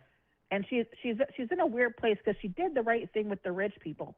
I mean, no shit. Like we don't need to be politics. It's very much giving Democratic Party, you know. But like you're going to come for the rich people to a certain extent, but then the black folks, you're like, I'm not going to give y'all anything. It was very much giving that energy for me, and I was like, okay, girl, like you're pissing me off with this. Like you cut that man's brother's head off for this. Like she supported give me a break. She supported your fucking dumb bastard fucking Jace son, and he was gonna make him the fucking live of the house. Like shut the fuck up, Rhaenyra, and like make a fucking like executive decision. Yeah, exactly. You know, like sometimes you got to do things for your fucking friends. Like shut the living fuck up. I don't know. I just thought that I thought that was just really, really, really stupid. Yeah, I thought that was super stupid. Like, she's already sucking up his queen. And, I'm just curious as to the next episode what they're going to do when they maybe find, like, I feel like he's supposed to be some great warrior or something, Darren. Because I'm thinking that person was kind of soft acting, too. I was like, if I had been living with, knights and stuff this whole time, I had no motherly love No, my parents just shut me off. I'm not going to be this sweet, docile kid, right? Like, I'm going to probably be pretty badass. You hope. I hope he is. I hope they do something cool with this character because it was a cool setup. They definitely hid his casting, and now I guess I understand why. You know, they did it because they wanted to do this big shocking reveal of some sort. Yeah. But anyway, I'll let you get to it. I just wanted to call in for a quick second. And I'm so glad your live stream's back on Sundays. I always look forward to it. Oh, thank you, Anna. I very much appreciate your call, and it's always awesome to hear from you. Thank you, Anna. Okay, bye. We get the Anna from Red Lipstick Club. We've got with us the Walking David. Welcome to the show, Walking David. What's up, buddy? Hello, buddy. How you doing, dude? I'm doing good. Good to have you. Can you hear me okay and all that sort of shit? Oh, yeah. Cool. People let me know if you can hear David. I think you can. You should be able to hear his ass. And if you can't, it's meant to be. No one wants to, no one wants to fucking hear David anyway. Fuck him and his pretentious actor ass. No one wants to hear David. Anyway, no, I'm kidding, David. Thank you for joining us. We appreciate it. Joe can't stomach this show, so I have to rely on David to step up here on occasional weeks to not bring Joe energy, but to. So, what did you think of this particular episode? I know you've been hard on the show too, but what did you think of this particular episode? I found myself, like, my gut instinct afterwards was like, that was better. Like, that was a lot better. I enjoyed that a lot more because there was a lot more kind of the political undertones the whole time, and just seeing like the burden of being queen and how it's not what she expected, and just it was a lot more heady the way that a Game of Thrones should be, and it wasn't all spectacle, because like other callers and commenters have said in the chat, it's like, I don't need every episode to be dragons. We never really needed that, even with the name being and the story going in that direction. If the politics is good, then the dragons are even better. But if the politics sucks, then the dragons are just spectacle, like jangling keys in front of a cat. You know what I mean? Like, I also think the narrow focus, like this episode just dealt with, there was some side things going on, but it ultimately dealt with Rhaenyra's first day at work. You know, and like it focused on that, and it kind of only had that central core to do. And I feel like House of the Dragon gets in its own way sometimes, David, and tries to juggle too many balls at once, and usually, and Carmine said this as well, it usually drops them. In this episode, it slowed the fuck things down. It like watched A Night of the Seven Kingdoms and said, we can slow things down for an episode. And I know I'm giving too much credit to Duncan Egg, but I felt like this episode was very much okay, we can kind of put the brakes on and live in this world for a second instead of just flash quickly through. I don't know if you got the same kind of vibe from it. Yeah, it felt like they let moments breathe a lot more in this episode than they did in the last episode. Yeah. Because like I said, like last episode, tonally, because of the pacing, because of the editing, it felt like some scenes that were meant to have impact were truncated or were cut out completely just to kind of get the story to move along. Like, okay, we have this really great scene that we filmed with Alan discovering his father, and they share an amazing moment where he really acknowledges that he's of salt and sea. But let's just hard cut to him sitting on a branch on a beach that has nothing to do with whatever we were just doing. You know what I mean? Like, because it seemed like they were going to search for a long time for his body and maybe not find it. Hard cut to, I'm fine. I'm just chilling here. And then this episode, you actually had moments where we like lingered on a character's face for more than 10 seconds to see the acting. I mean, like, because all of the acting in the show is right here. If you're showing it from wide shots, you're showing the grandiosity, the spectacle. Look at the production design. But I don't just watch the show for production design or special effects. I watch it for good story, and a lot of that is through letting the actors convey what you want them to convey and showing and not telling. And these actors are brilliant when they're given the chance to act. But if you cut a performance short by 5 seconds that needs to breathe for that 5 seconds, you can alter the entire feeling of your show. Yeah, and I think that's what they've done in this series. I think they've done a great job, because your point is valid that the main three actors on this show, you can't get much better than that. Like the three of them are all three very effective performers. Matt Smith, Alicent and Rhaenyra, Olivia Cook, and Emma Darcy. They're all exceptionally good actors, but so much of this shit, this is where your expertise really comes into play, because for me, it's like, and I think all of them probably had foundations in theater, and I'm making that up, but so much when you're in that moment, your performance is on the screen.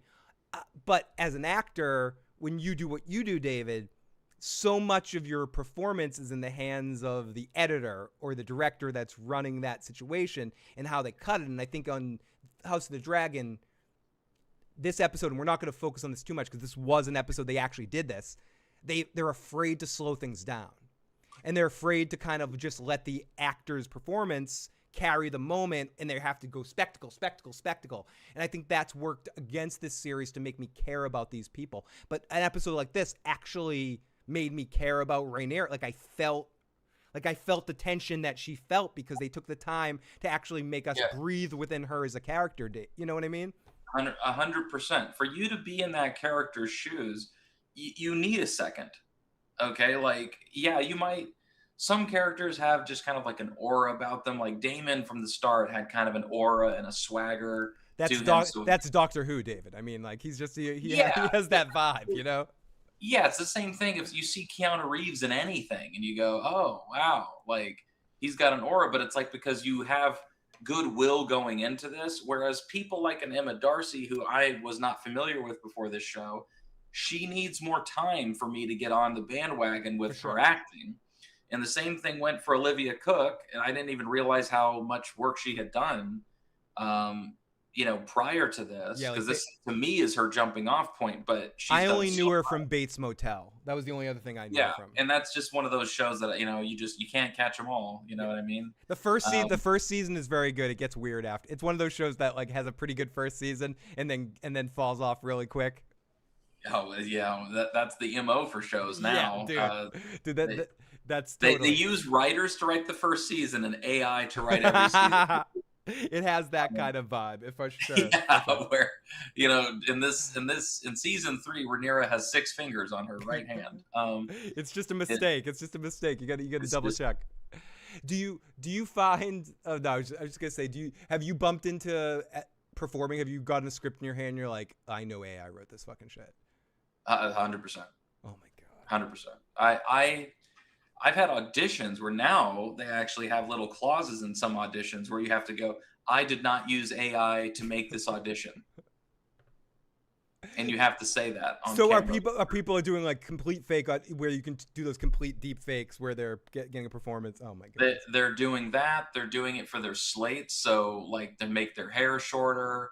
They're doing it to make them look skinnier when they do a full body. So they're like, so then when they show up, they're not what they. Oh, totally.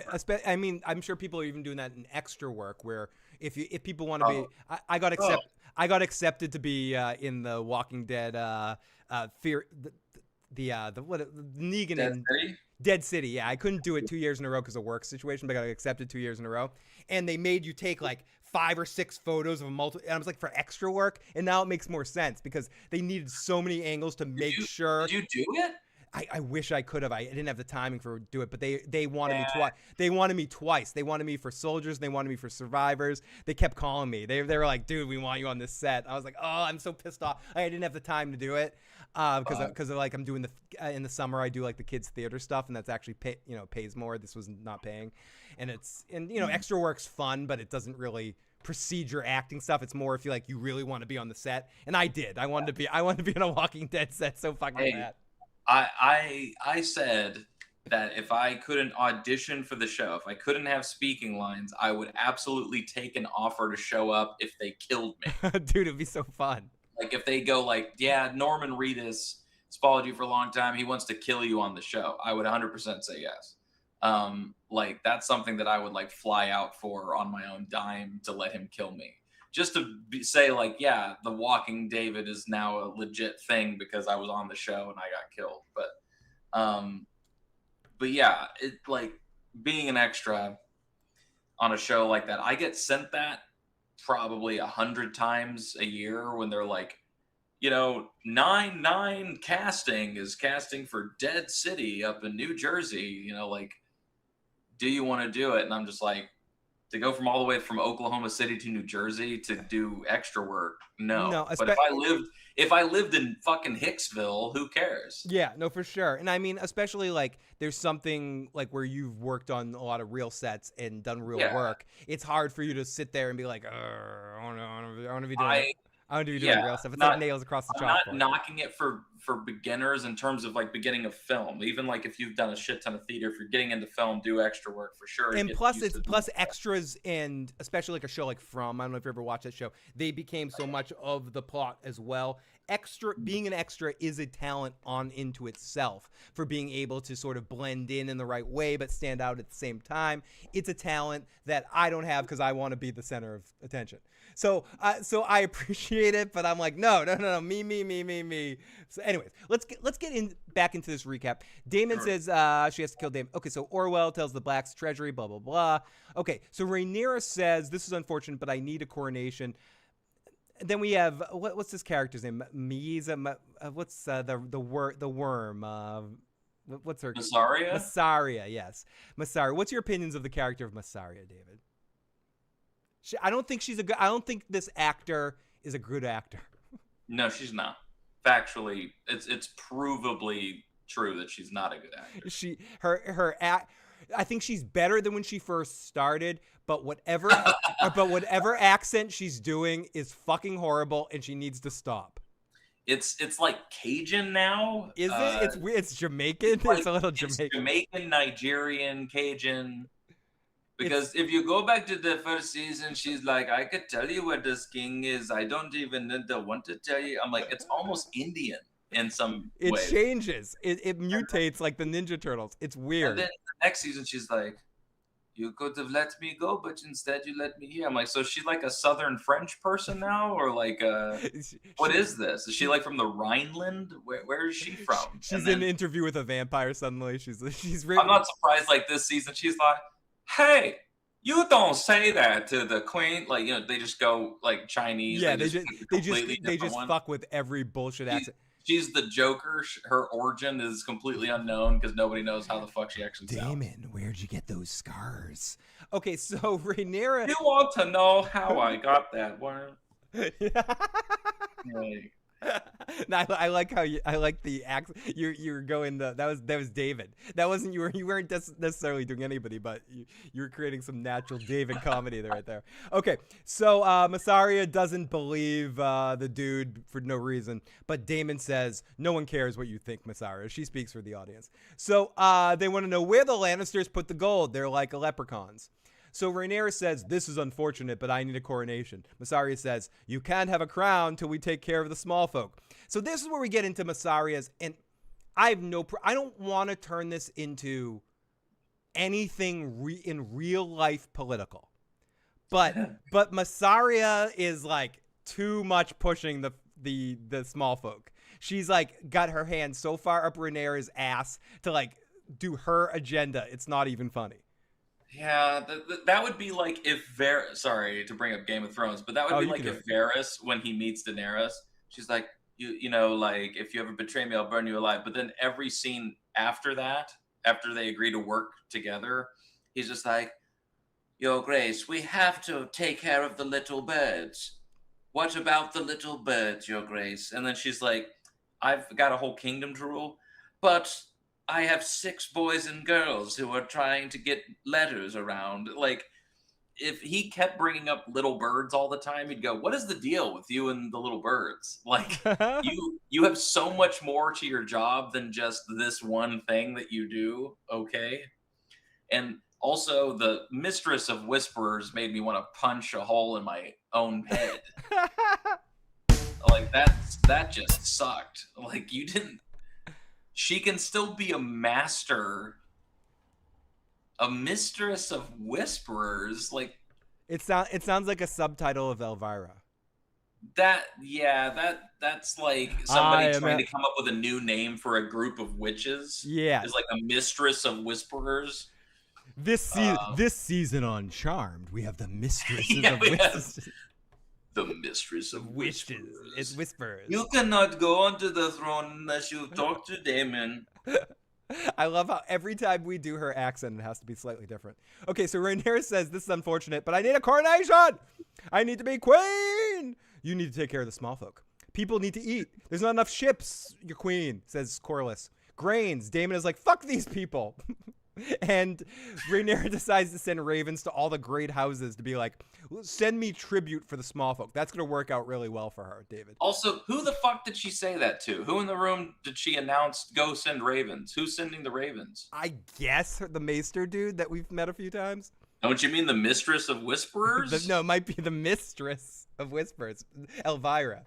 Yeah, who the fuck did she said that to? Orwell. She didn't even go Orwell or whatever. Orwell.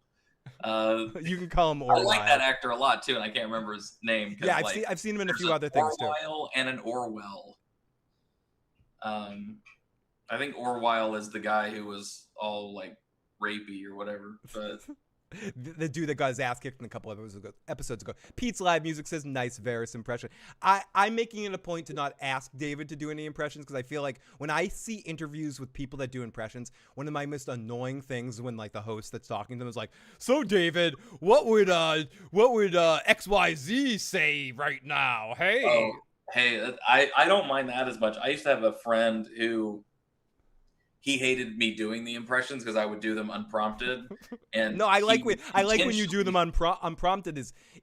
They're much more effective in a humorous way when they're unprompted. If I'm like setting 100%. You up, they have to be natural. Like David, what would Ned Stark say about this? You know, it's just stupid. It's like fuck that shit. Yeah, you can do it. I mean, you can do it. But yeah, well, my friend, he would just go like, oh yeah. You know, what does Tom Hanks think about that? Like somebody that I could never in a million years get down. He'd be like, oh yeah, you know, what is, you know, David, I forget. David, that trends on an interesting question that I just want to ask you. Out of all the impressions that you've tried in your life, what is the hardest one that you've never been able to get that you want to get? Is there one? The answer can be there's not one. Like you've pretty much done most of the ones you wanted to do. Is there one that you've wanted to do that you just can't get? Yeah. Oh, for sure. Shit. Besides Joe. Yeah, Joe eludes me. Still, I get close to him when I have a couple of drinks. And Everyone does. You have alcohol. You become Joe Dirty Locks. It's just dude. But I don't know. Like there's a few. Like I would say there's probably about 10 that I've tried and failed miserably at. That nobody's ever really let me get away with trying to do them. And like for a while I was trying to do like Ricky Gervais, and I pissed off like all of England when I did it on TikTok. And I did it. I practiced and I did it so much better the next time that just I had zero engagement. But like the trolls that you have if you try an impression and fail with the size of audience I had, I literally got shit on by, I'm not even joking, like 8,000 Yeah, people. dude, your videos go out to so many people that if you don't hit it a home run on each one of your ones, people are trolling you quick and hard. Yeah, and I was trying to do just like, Cole, you can't fucking say that, Cole. And I was like, you know, doing him and like Stephen Merchant and Carl Pilkington all talking to each other, and everyone's just like, that Stephen Merchant makes me want to kill myself. Like, and then every now and then I'll find an impression that like I'm shocked that I can do, like the Bob Einstein or Marty Funkhauser. Or I love your Super Dave Super Dave. Watch the House of the Dragon. Was the first impression you ever did Rick Grimes? No. That was the first impression I did that got any traction. Do you remember what the first one you did when you were a kid? First impression? Yeah. That's a good question. You know what I used to do? I used to do sound effects when I was a kid because I had such a high vocal register, And you did the Michael Winslow stuff. You do the. Yeah.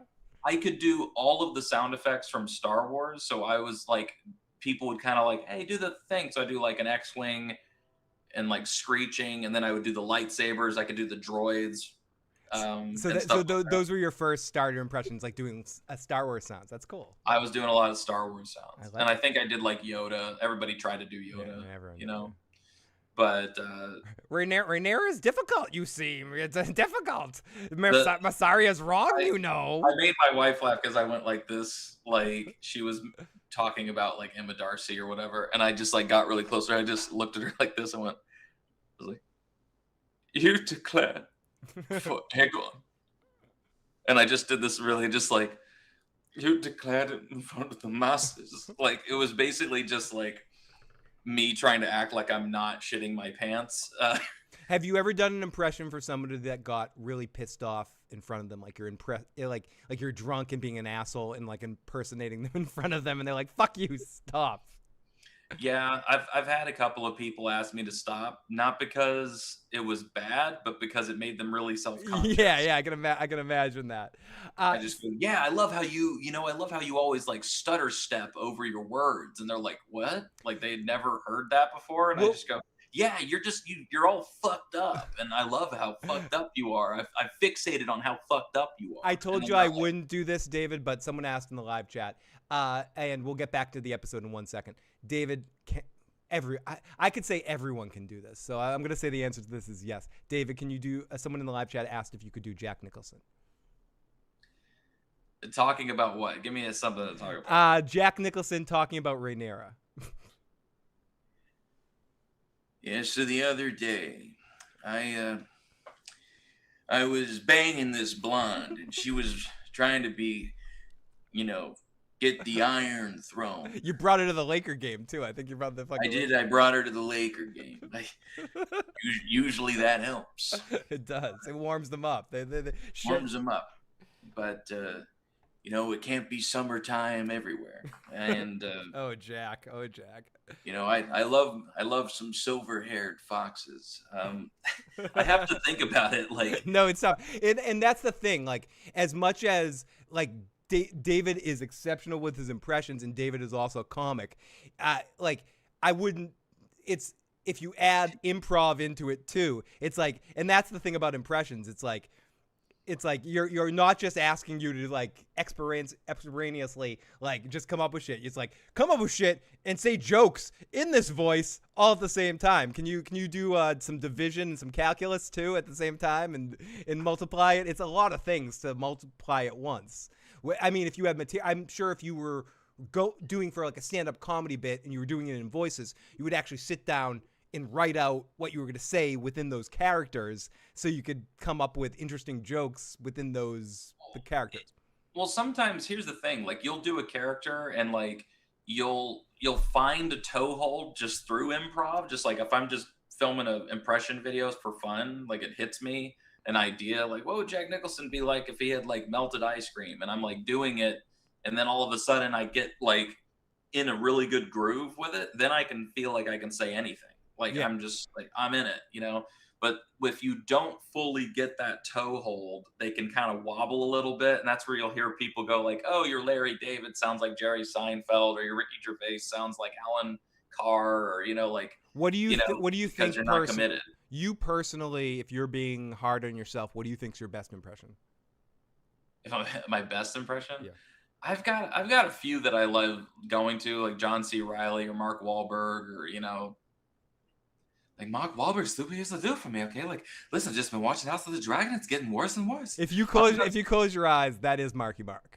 Like absolutely. You do that one exceptionally well. Obviously, your Walking Dead ones, your Daryl is pretty legendary to the point where Norman Reedus actually really enjoys that. And if people want to see it, I'll stop licking David's labias for a second here, but you can actually watch online Bill Burr react to his Bill Burr impression, which is pretty fucking amazing. Oh, fucking brutal. It's pretty fucking It's pretty fucking amazing. And yeah, I'm watching House of the Dragon. I feel like flying around on giant birds. I feel like so much busted you out, but the thing that busted you out more was Daryl doing GPS, which Norman Reedus reshared. That one occurred to me because I was driving and I was just like, I had to stay off like a main road or something like that. And you had a lot that busted, but I feel like that was one of your first ones that really sort of went to the next level of like people just really connected with that. Norman Reedus obviously shared that one and commented on it or whatever he did. Yeah, he downloaded that from my TikTok and uploaded on his personal page, and it was on there for a full calendar year.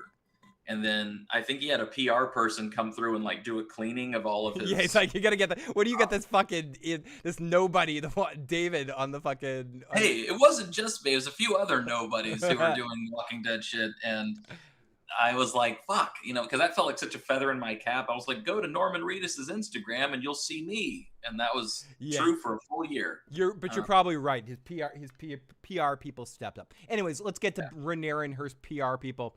She needs the crown. Rhaenyra is ditching all that stuff. Rhaenyra sends an assassin after Aemond. They will be rewarded with Harrenhal, which sets up perfect for Alice Rivers to get Harrenhal. David, did you ever watch the Glow series on Netflix?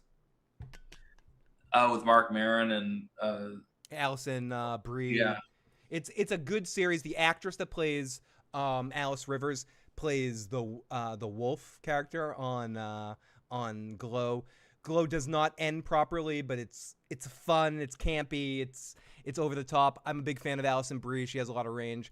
And she kills it on that series, or maybe I just have a crush. I remember Mark Maron in the first episode. He's like, "I'm talking cunt punches." And then he says a few other things, and he goes, "I mean, did I mention cunt punches?" Like Mark Maron's pretty hilarious on the series.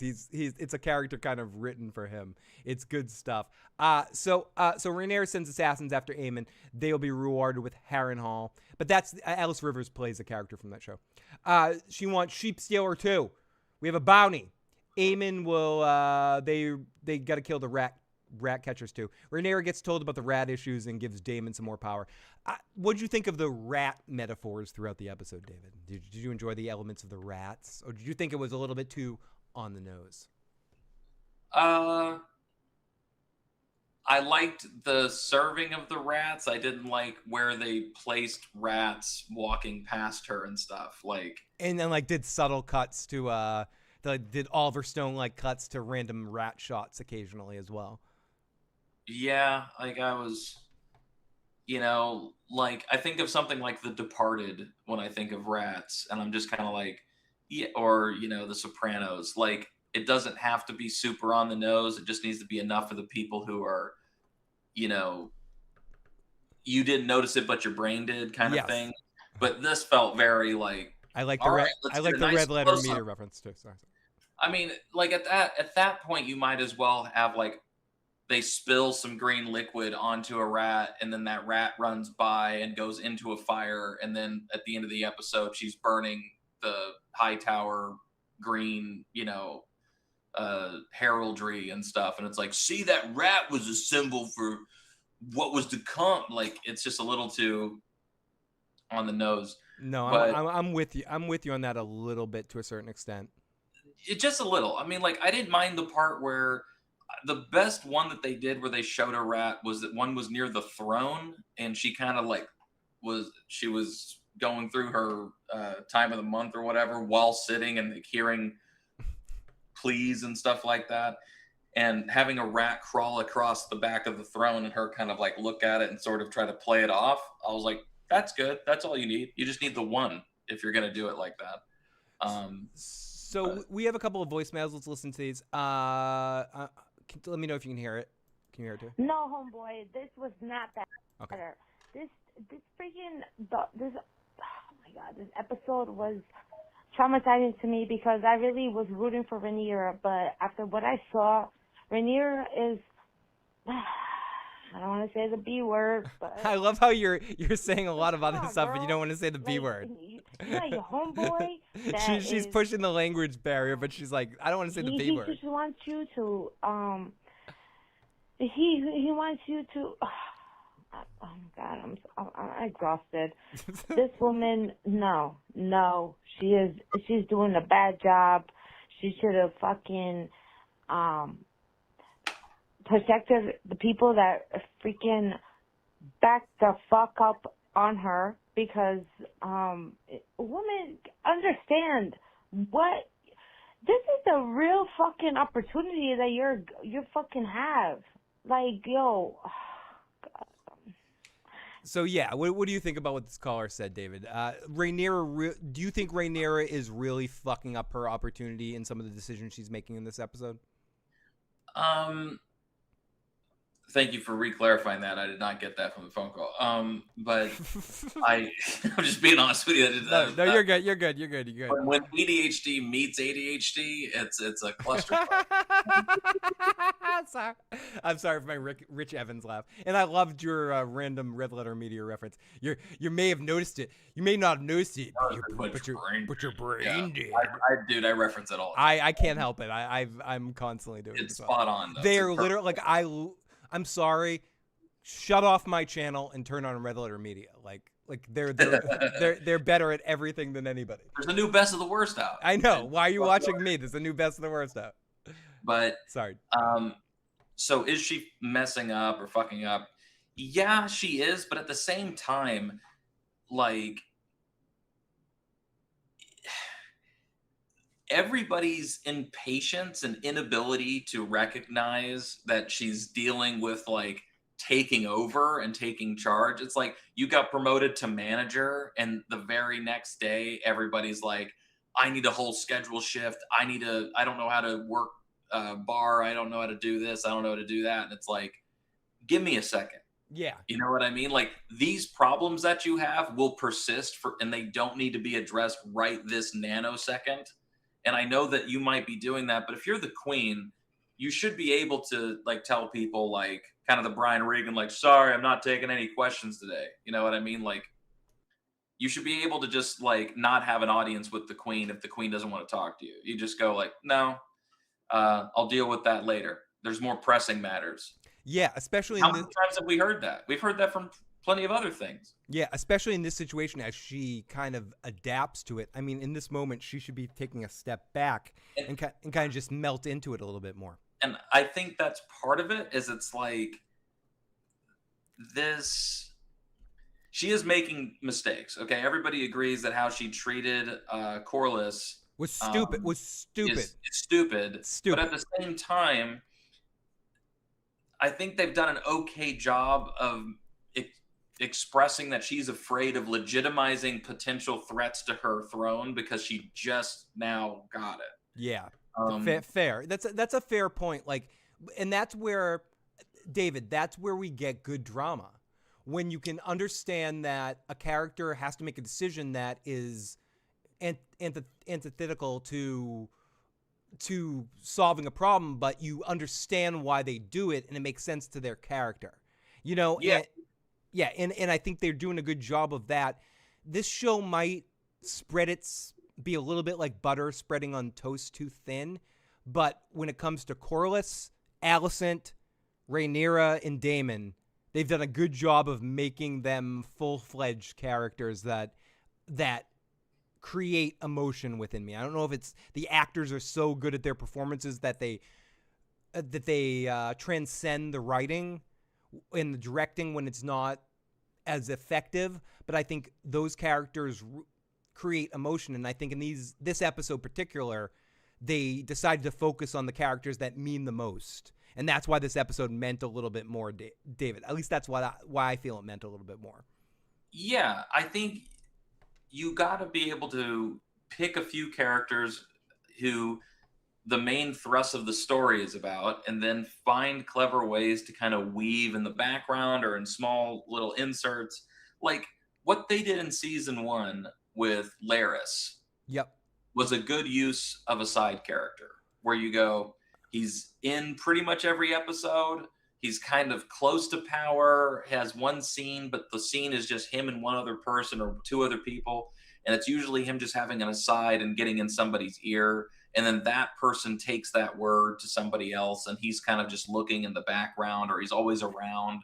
Sort of like how Alice Rivers is kind of omnipresent at Harrenhal. Yes, and I'm going to add one more thing to what you're saying.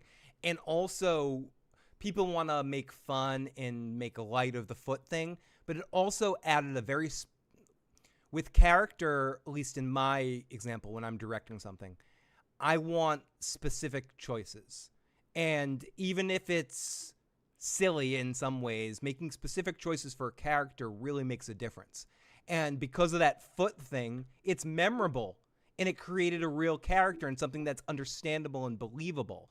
So I think having those moments and having those choices that are often specific create character. And I think they did that well in season 1, but they went away from that a little bit in season 2.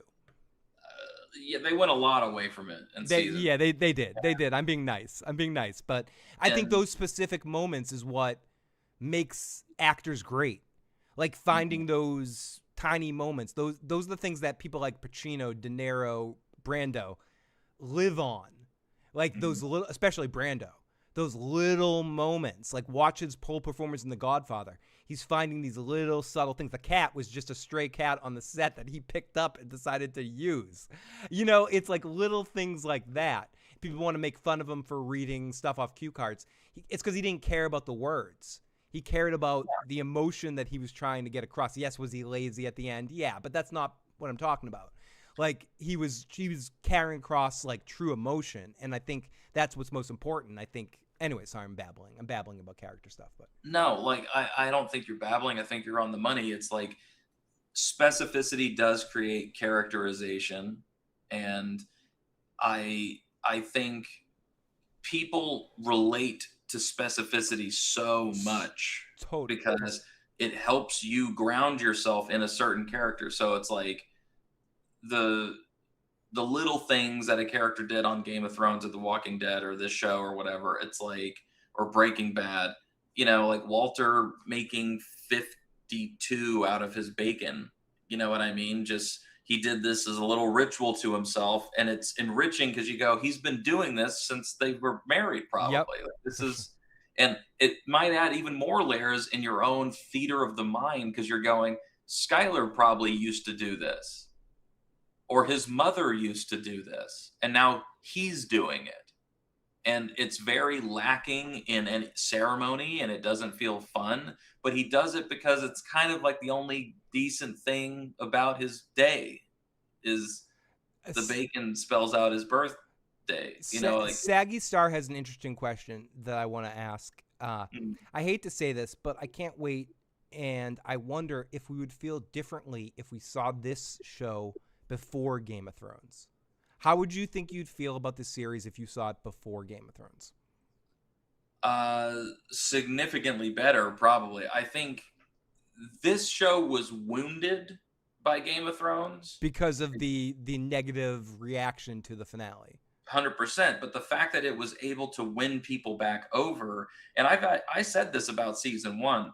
I think season 1 of House of the Dragon and how the characters speak and how some of them handle the politics of it and just how it was handled, I just go, I kind of wish they could go back and do some of Game of Thrones like this. Like, yeah. Because you watch the last couple of seasons of Game of Thrones and you're like, is Peter Dinklage just speaking with his American accent? Like, and is he's saying the word cunt as much as possible too? You know? Well, it's like, yeah, he's saying dick and balls and cunt, and it's like, that's fine, but it's like, at least in season 1 of Game of Thrones, they were sort of all trying. Like, he was just like, really? Don't have an answer? Good. I'm like, but by the end of the show, he was like, listen, Your Grace, I'm like, are you just back to being Peter Dinklage now? You just sound like you. You don't, it's the same thing. Like, why do the Lannisters all have brown hair by the end of the show? And it's because, well, the actors were tired of dyeing it. It's like, well, you know what? It's a fucking show. Put a wig on. Do something that makes you look like you give a fuck about these characters. And House of the Dragon looked like it had a lot of TLC put into it and a lot of effort to really make the writing good, the production good, even better than season 1 of Game of Thrones because they had a way bigger budget for House of the Dragon than season 1 of Game of Thrones. I think per episode, they had a bigger budget than the first season of Game of Thrones. For sure. And I think it showed. I think it showed, and I think in this, I think this season has showed the budget even more. But let's zip through a little bit more of this. Rhaenyra asks about Aegon's whereabouts, but they don't know. Rhaenyra tells Alicent and Helaena they will be treated kindly. I thought this was a really good scene. I think Helaena is a captivating character that they do a good job at depicting even in her limited access on screen. Rhaenyra sees a ghost of Jace in the Red Keep. I thought this was stupid. Like, fuck Jace. I don't care about his Joe Goldberg looking ass. Like, Jace can suck eggs. I really don't care about Jace. They didn't make. I care about Rhaenyra, but I don't care about Jace. And seeing random ghosts in the Red Keep just makes my ass hurt. So Mysaria, Rhaenyra talks to Septon about Crown. We already talked about all this. Rhaenyra basically tells the Seven to go fuck themselves, and I think this is the first start of Rhaenyra making some mistakes. She needs to placate the church, not tell them to go fuck themselves. But they basically say they don't deal with dragons. They think dragons are evil and fucked up. The Septon says dragons destroy, they don't create. Corlys talks to Rhaenyra in a raw, open way about Alice and Adam legitimizing themselves. Steve Toussaint. I know I tend to overdo this when I talk to you, David, because it's my theater geek in me that looks for any excuse to talk about acting. But Steve Toussaint as Corlys is really, he knows how to elicit emotion. Like, he's a really good actor. He's just really good. Like, I don't know. I'm not saying it in the most eloquent way, but every scene he's in makes me pay extra attention. Yeah, he's definitely has, like, and I don't think this is by accident, and this is not to lessen him individually, but he does have kind of the Black Charles Dance sort of gravitas to him. You know what I mean? Like Charles Dance, who played Tywin Lannister in Game of Thrones. Like, that's what I'm saying. It's like Corlys is able to. He carries himself with this dignity, but also this flawed, like, character flaws, like obvious kind of character flaws really, really well. And he balances that line between theatricality and like film or television. He's really, really great. Yeah. I think that actor's great. And I wish they would sometimes give him more to do, or maybe some better dialogue to say with what he is given. He is fantastic. For sure, and I agree with every word you just said. Rhaenyra is walking past. She sees Baela in the Red Keep, but she walks past her. She's never in focus. Rhaenyra is in a bad loop. We cut to Rhaenyra walking to Daemon's room. She sleeps with them. Nothing happens except she looks outside the window. She curls up with them. The music's like horror music. I said this before. They decide that, and this is where we get into editing. They choose to have the music in this episode almost be like a horror movie, and I like it. Like, as they're leading up to some horrible shit happening. Rhaenyra's hair maiden puts a crown on her head. She's going to the throne moment. She has a moment. She wants no jewels, maybe a sword. But no, the sword gives the wrong impression too. Maybe a chain. And then I feel like this is disingenuous for David and I to talk about this part, but she has her period. They throw in the middle of the episode her having her period, and her hair maiden's having help.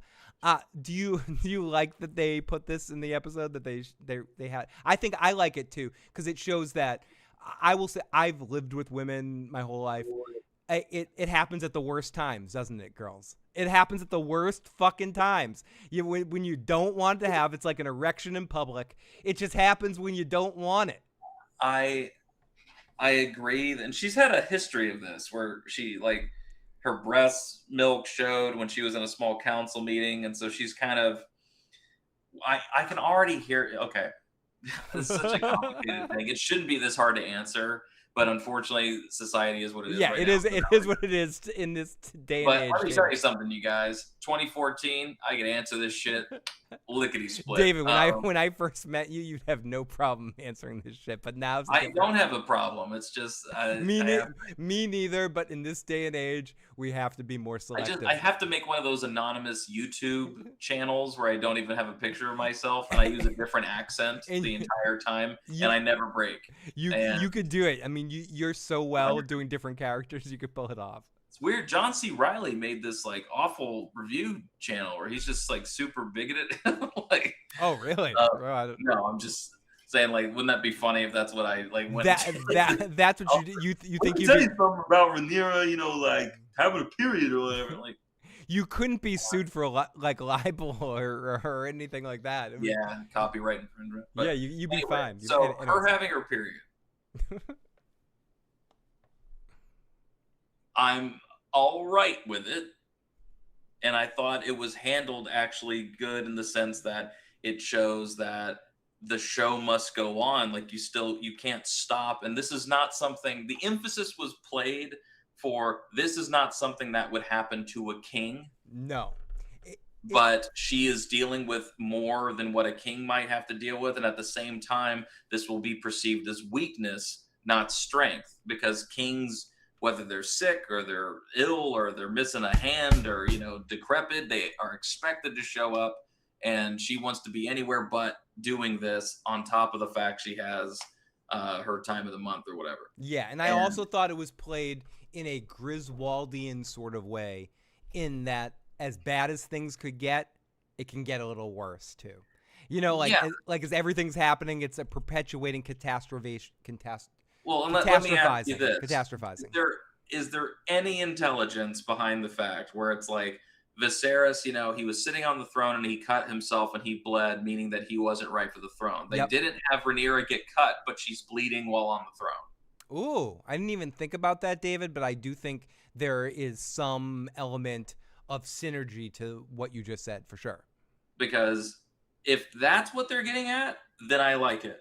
If you're just doing it because women be doing things, okay, like, and shit happens to ladies out there, then it's like, then I don't dig it. Because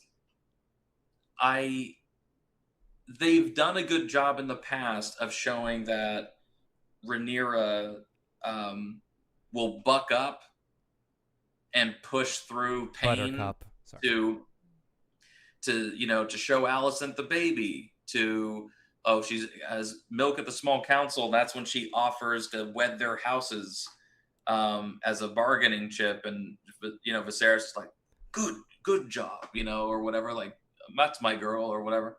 And she's doing it now. Having said that, it's also like, I don't want to feel like I'm getting bludgeoned over the head with she's a woman. Like, I get it. Okay, Alicent was here, but we didn't have to see her get her period. We saw her drinking moon teas to not get pregnant with a kid that she can't have with the Lord Commander of her Queen's Guard. That's a justifiable thing to explain because that has real political ramifications. Women having periods is not a political ramification. Okay. And Saggy Star says, Rhaenyra and Daemon, what happened to their relationship? It's so weird now. I mean, I don't think they ever had the best dynamic. Yeah, what are they, like aunt and uncle or whatever? Yeah, and I'm gonna hesitate.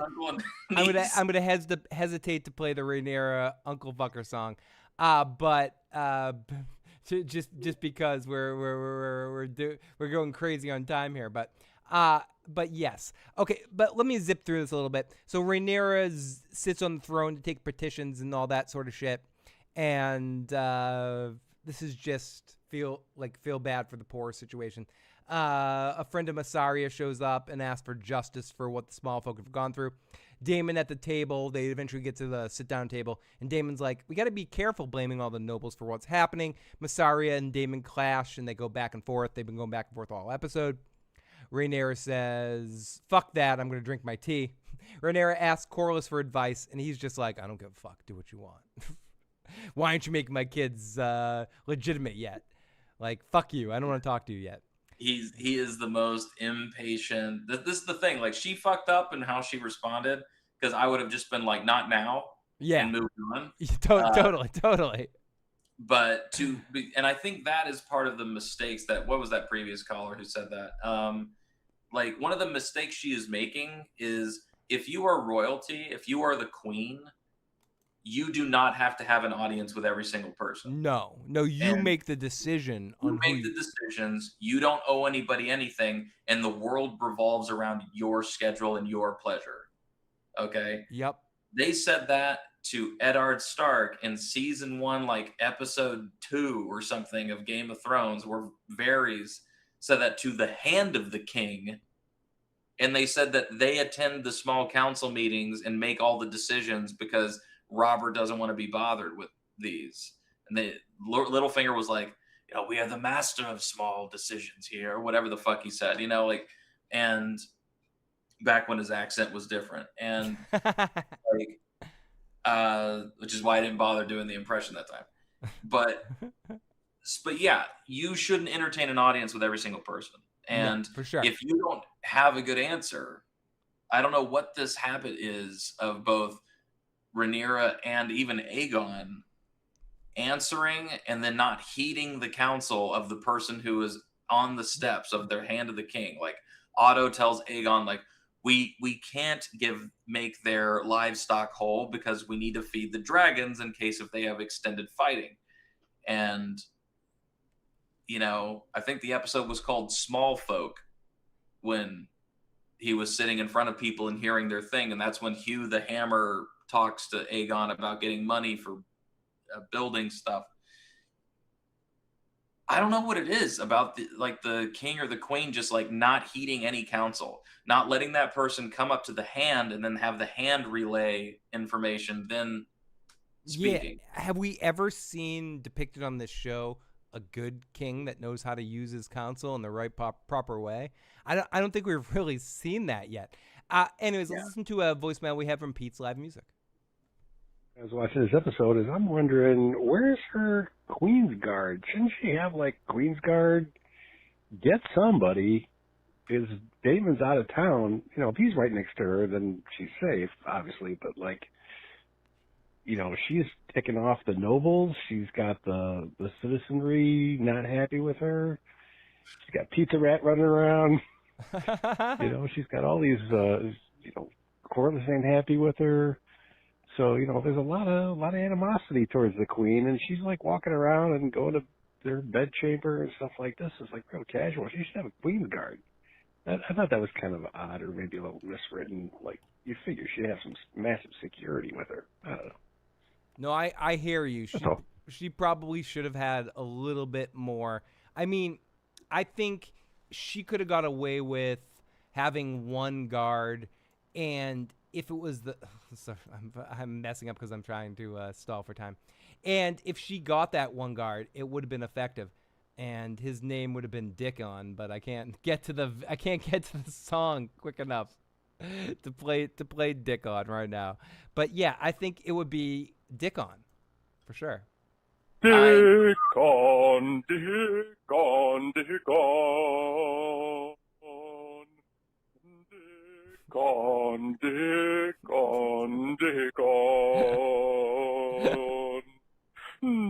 It's one of those things that becomes cringe, then gets funny again. It's like, wait.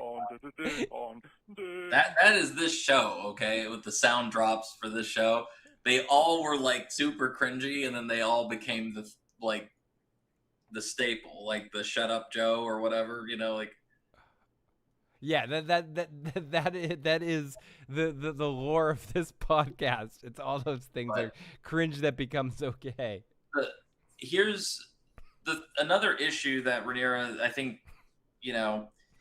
operating without a Queen's Guard is not smart, obviously. But what's also, I feel like, worse is that she's confiding a lot in that gold cloak that's loyal to Daemon. And I think that actor's doing a good job of showing that he is very much loyal to Daemon. Like, his help of Rhaenyra is because Daemon wants it. But the moment he doesn't want him to help Rhaenyra, that commander of the gold cloaks will not be there. And so you need a trusted knight, but the only other trusted knight that she had, your son died on his watch. And the other one, Sir Darklyn or whatever, you got burned alive. There's not a good history with those people, with those. Yeah, you need to have a gap. Like, why are you having? That's another thing. You're making the mistake of having this little banquet with these lords, but you're not having like in season 1 when Rhaenyra's picking out her sworn protector. Like, you should be doing that, like, immediately. And Corlys should have a group of men who are there to be pitched as your sworn protector. That's also a really great way to introduce new characters rather than them just show up someday. Because that's how we met Sir Crispin Cole. Is it's like, oh, Sir Kristen Cole. He was he fought in this many battles and whatever, and here's his house sigil or whatever, and cool, So to continue here, Adam and Hugh and Ulf make some funny shit about their names and getting knighted by Daemon. Ulf starts to style himself as Ulf the White, Hugh the Hammer, and Adam of Hull. Okay, Ulf is nervous when Daemon puts the sword to him, but whatever. I feel like they've used these characters as comic relief. They're interesting enough, but I feel like they could have done more with the Dragon Seed characters. Like Ulf and Hugh the Hammer, like I know them and stuff like that, but they're used in a very kind of comedic foily like way, and more could be done with them. Yeah, so it's like, now let me ask you something. This might be a dumb question, but if he's Ulf the White, what is his last name then? I don't fucking know. They were like, you're not Targaryen. Drunk idiot. Yeah. Ulf the White drunk. That's Ulf a barrel.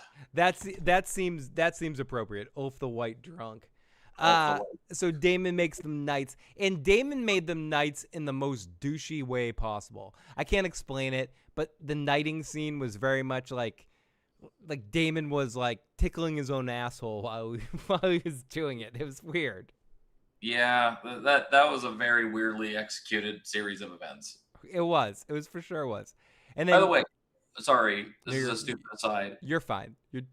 The Game of Thrones thing that they're fucking up a little bit with this season, at least in the last 2 episodes and a little bit in this, is how fast information gets around. Yes. They're not doing it with people. They're not like the guy's not showing up. They did it with, that's not true. The fat Lord Strong or whatever, he kind of teleported around and jetpacked around.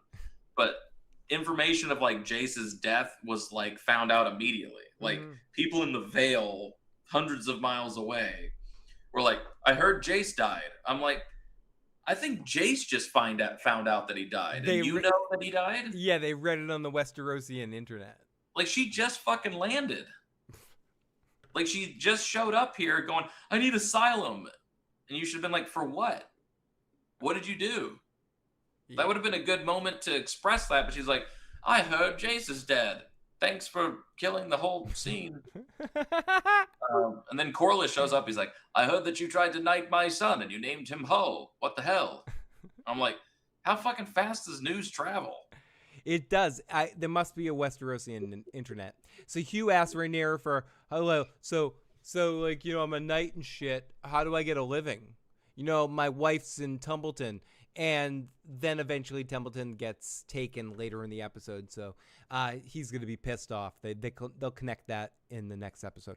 Rhaenyra seems to be losing her shit as we see more rats, as more requests come in, before Alicent comes in to ask Rhaenyra if Otto's remains can be sent to Old Town and be rested alongside her mother. Rhaenyra says okay. Rhaenyra asks Alicent for some advice since she basically ruled before about hearing the petitions and stuff. Alicent says, Rhaenyra, you can't rule and have people like you. Sometimes you need to make tough decisions. And, you can't be yourself, which, again, is cliche-ish, but I get it. Rhaenyra's like, no, I need to help people. You need to see. And Alicent says, Viserys lived in his own fucking world. Rhaenyra, we're not welcome in this world. You need to be hard. So Rhaenyra takes that and basically decides to say fuck you to Corlys. Like she doesn't hear that in the right way. Corlys is the guy you kind of support. So Rhaenyra gets she does do right in this scene, I think. But still, it's still pissing these people off, but like you don't piss everybody off. Like she gets all the nobles in one room and she gives them wine. She tells them that everything's going to be great. And she serves them dinner. And she serves them a bunch of fucking rats. And then she says, we're going to tax you because this is what the poor people are eating. And we're going to tax you and you're going to have to make sure they feed. And by the way, as well, my soldiers are robbing you of most of your food supplies and we're going to deliver it to the poor. So I appreciate this gesture. Don't get me wrong. You know, people that are hungry need to eat. These rich assholes, or fuck them. But this is a stupid move, David. You're pissing off the wrong kind of people here. Yeah, and Damon hit it on the head. He's like, this isn't a long-term solution. You just made everybody mad. Why did you do that? Yeah. It's stupid. Yeah. Why did you do that? As much as people want to focus on some of the other decisions that she made that might have been stupid, I think this one is a big one, too. And you piss them off all in the same room, all at the same time. Like, that's such a weird way to... Scaring people in a group like that will make them rise up against you more likely than not, as opposed to going to them one-on-one and quietly kind of putting a lean on them, like, give me your stuff. Yeah. Like, Negan, if Negan went up to 1,000 people and was just like, hey, give me your shit, you know what I mean? And they're all going to be like, fucking make us. Yeah. Okay, but if I go up to you with 5 people and it's just you, Phil, it's like, you're probably going to give me your stuff, okay? Because I outnumber you, and let's not make a big deal out of this. Why don't you just give me half of your tomatoes and I'll be on my way? Yeah, it'll be easy, no problem. Just I'll give you half tomatoes and done deal. Yeah, that was such a stupid show of force unnecessarily. Yeah, it was really unnecessary. So she speaks to Tormund Manderly, which is that actor dude that he was on The Walking Dead. He was also on that show about the making of The Godfather, playing Francis Ford Coppola. Like, oh God, yeah. Like Sir Balls of Fury, I take it. Yeah, this actor is one of those actors that I appreciate him. He always gives a very passionate performance, but he takes me out of every performance for some reason, and I don't know why. He's trying to put too much individuality in his performance to make sure you remember him and not deliver on what's right with the script. Anyways, he's okay in this moment as a Manderly, but I recognize him too much. He's one of those actors that takes me out for a second because I just know him too well. He's been in a lot of shit. So Rhaenyra orders Daemon to go to the Vale and kill his ex-wife which is already dead, but to get some money. So Daemon tells Rhaenyra she has 6 dragons. We're gods. We should do everything. They talk to Valerian. They say they're gods to each other. They talk about Viserys and dragons can't be controlled. A bunch of Targaryen stuff. What I liked about this, David, and the important part to take all of this is Targaryens are creepy and weird, and I'm glad they played it that way. Mm-hmm. Yeah. That's what I feel like a lot of, like, Daemon is right. Like, you're trying to live... She's a total hypocrite. Rhaenyra's a total hypocrite. Yeah. She's used to accuse Alicent of living under a cloak of her own righteousness, and now people see you for what you are. It's like, you do the exact same. You're trying to be like your father, but you're not him. He genuinely was a pacifist, but you, if you could just have it your way without worrying about people's opinions of you, you'd be a killer. Like, you'd be a stone cold killer. It seemed like everybody this episode, and I said this in the chat earlier, was just like begging for her to kill them. No, I think you're right about that. It did seem in that way that every opportunity to kind of push her to that point where she showed her teeth. She got told directly by the High Sept every single time. She was like, you've made your point exceedingly clear, and then stormed off. That guy should have been executed basically on the spot, okay? Or in front of people as a show of force, going like, yep, this is the faith. We still believe in the faith, but not this fucking asshole. This guy's a heretic, you know what I mean? Or he's he's spreading dissension amongst my people, and I'm not going to take it anymore.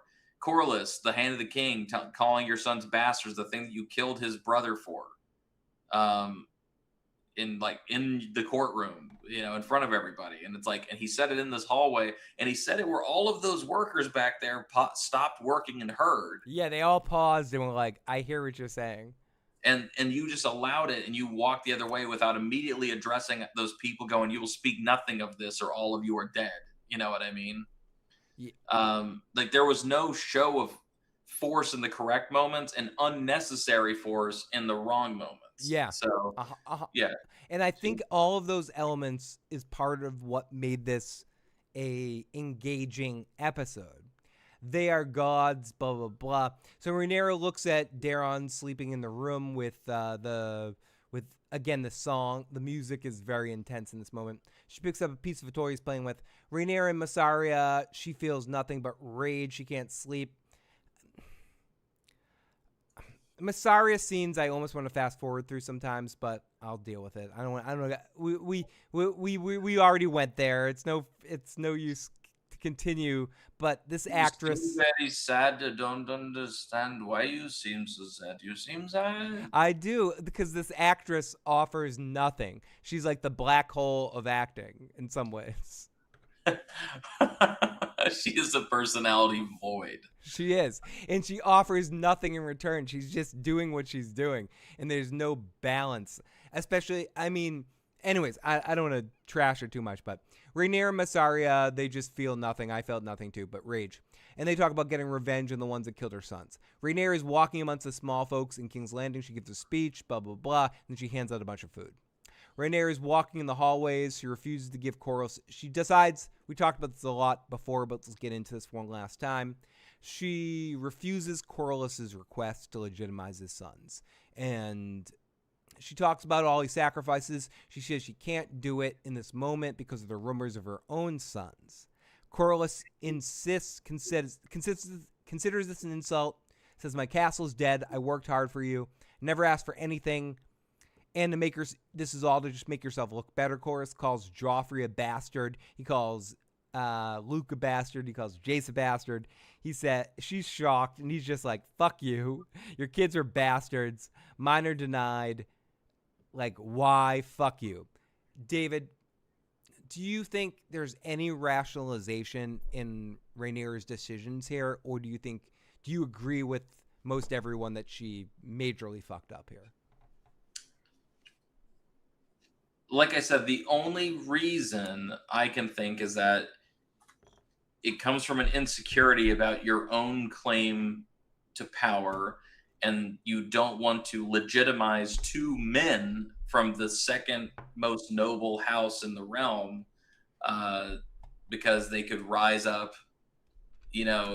against you potentially. Yeah. Yet at the same time, by these words that you're speaking, assuming you don't execute Corlys for saying them or his sons, you have to, right? If they choose to rise up against you, then it happened anyway. So it's basically, you could either do the good thing. This is exactly what Otto said to Alicent in season 1. In order to ensure her claim to the throne, she's going to have to put your children to the sword. She'll have no choice. So you either, he's like, you're no fool, yet you pretend like you don't see it. So you either train Aegon to be king now, or you cleave to Rhaenyra and pray for her mercy. Yeah. And I'm like, that's what, is happening with her and Corlys now. So it's do you think that she has to kill Corlys now? Does she have to answer this in some ways? It cannot go unpunished. And I don't know if it's going to be like they're having her not do it right now, because then it's going to be revealed that Rayla, somebody in the chat, please tell me who the fuck that bitch is. Rhaena. Thanks. Rhaena, I believe. Rhaena. I know that somebody had a real. You're talking about the one that the really ugly one. Okay, like she's a weird looking lady. The one that's riding Sheep Stealer. Correct. The one who looks like Sheep Stealer. Yeah. So you're such an asshole. I love it. I'm sorry, dude. She is a sight that makes for sore eyes. But much love. Sorry. That's the Walking David. The Walking David. Shut up. Shut up. You gotta literally, like, this lady calling in who's like, I don't want to say bitch, but These people are, Yeah. X Y Z. I think we're ignoring it. We're ignoring it, David.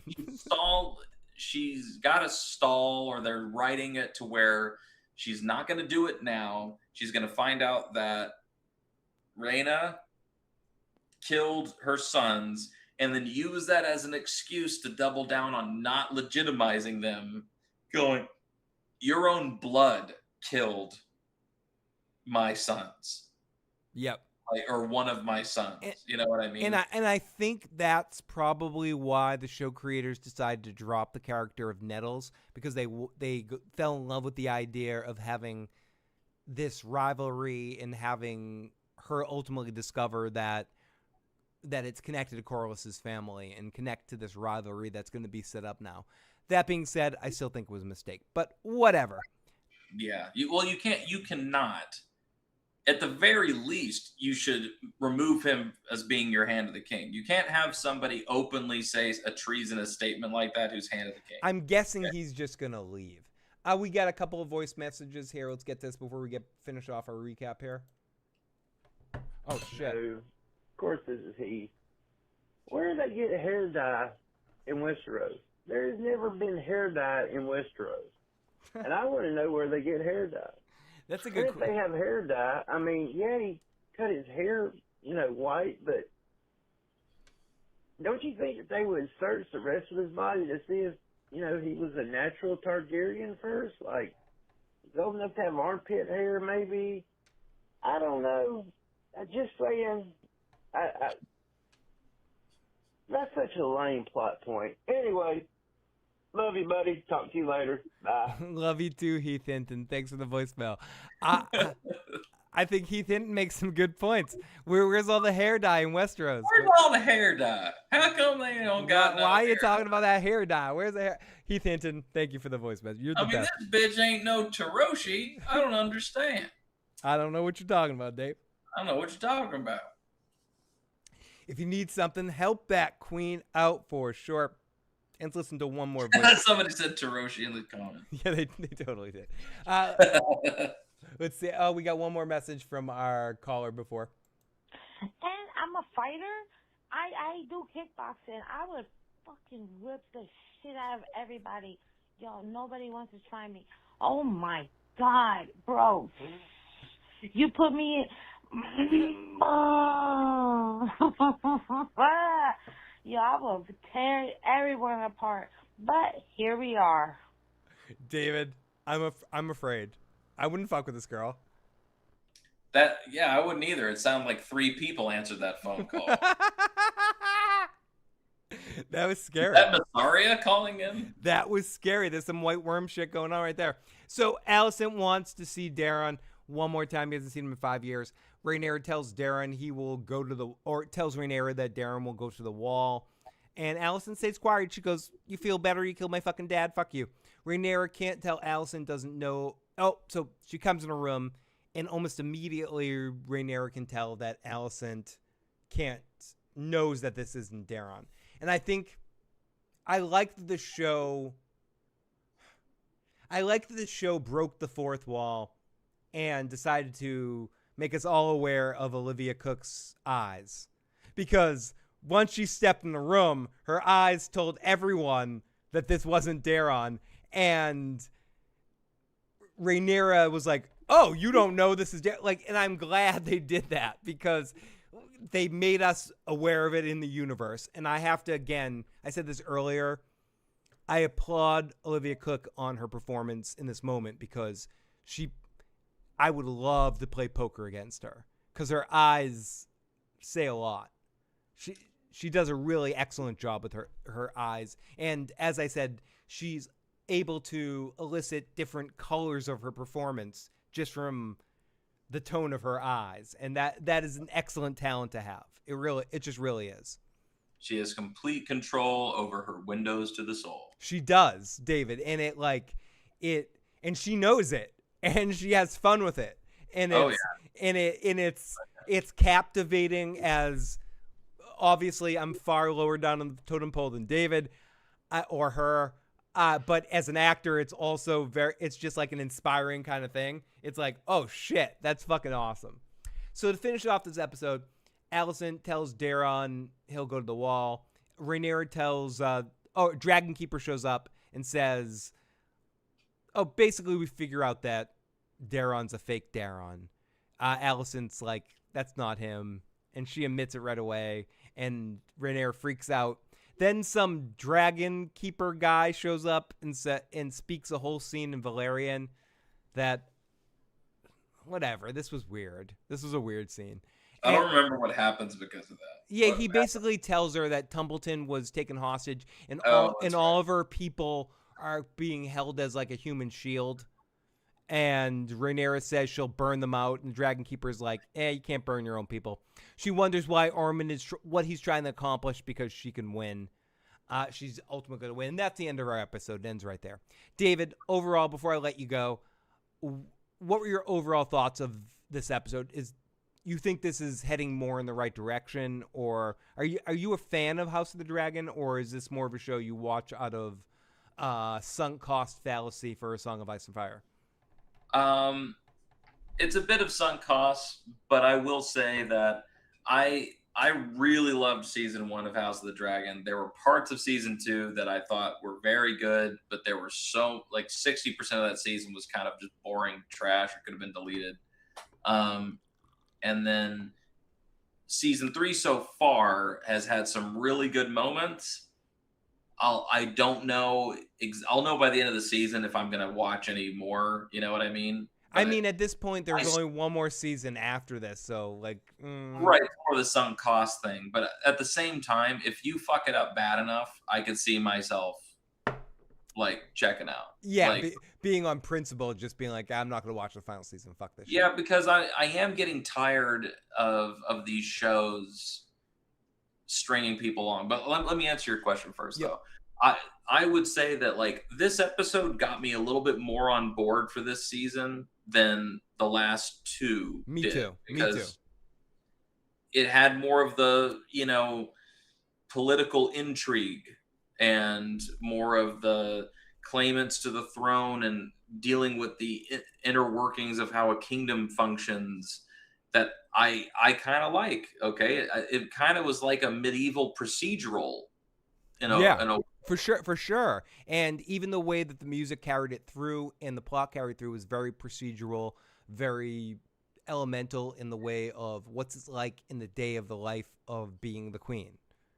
Yeah, it kind of harkened back. It wasn't as good as this, but it harkened back to when Viserys was having a small council meeting after we just saw him burn his wife and infant child, and he's screaming, my wife and son are dead, and they're having this debate about should Daemon be named heir and what are we going to do about this and the realm and all this stuff. And I was in it, and this was getting closer to that. Yeah, and as people are saying in the live chat, this would have been a hell of a season premiere.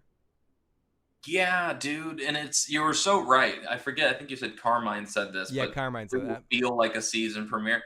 I mean, the opening shot felt this should have been the start of the season. The cold open was because we had to introduce the new title card for season 3. Yeah, it was in every way, shape, or form a season premiere. It really felt that way in so many ways. Everybody, David, I don't want to keep you forever. David, thank you so much for joining us for the recap. You are amazing. If people want to find you, you can, of course, find The Walking David on YouTube, but on TikTok, on Instagram, all those places. Just search The Walking David. You will find his impression videos, his other content. Make sure you check out David. David, if there's one film or thing that you have out there that people can access and you want them to check out, what would be the thing that you'd want them to check out right now? Well, if you guys kind of like my cadence or my sense of humor, I guess, but you also want something that's family friendly that you can watch with your parents or your kids or anything like that, I have a film that's out on Apple TV and Amazon Prime called Minding Your Business that I was the lead of. It's a family friendly rom-com, and it's only like 85 minutes. It's a very fun film. I think you guys will like to watch it. It's a good time. You get to see me, he gets to be a dick sometimes, and then a good person, and a dick, and a good person. You know the rom-com strategy. It's a good time. But I would say check out that, and like Phil said, if you want to check out my impressions on Instagram or TikTok, I'd love to see you guys over there, and you're welcome anywhere I am. You guys are welcome. Oh, David, thank you so much as always. Thank you for joining us the last 2 episodes. You are amazing as always. David, I love you. Have a great night, my friend. Love you too, brother. Thank you for having me. Peace, everybody. Bye. And we got the Walking David as always. I am going to start to wrap things up. If you guys want, have any last minute questions or comments, now's the time. 781-990-8509. 781-990-8509. I'll be on for about 10 more minutes here just to see if we have any calls and take a few more things in the live chat. Huge thanks to The Walking David for joining us. I know Joe can't make it. We will have some guests this season. We'll have Gabby on one night this season. Obviously, Tony will jump on if he wants to stay awake and deal with this nonsense. We'll have Tony on. And I'm still working on trying to get Joe one week to watch an episode out of context and just get Joe on here. But we will start to wrap things up. Thank you, everybody that's joined me tonight. It's good to be back on after the show. I am going to be wrapping up in about 10 minutes, so if people start to go, good night, I appreciate it. But people, if you want to call in, now is the time. Last minute calls, 781-990-8509. David, thanks to you. You make this show even more fun, buddy. You really do. And let me play one more drum solo too before we call this a night. I'm trying to find the right drum setting here. All right. Oh no.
Sorry, everyone, for that silliness.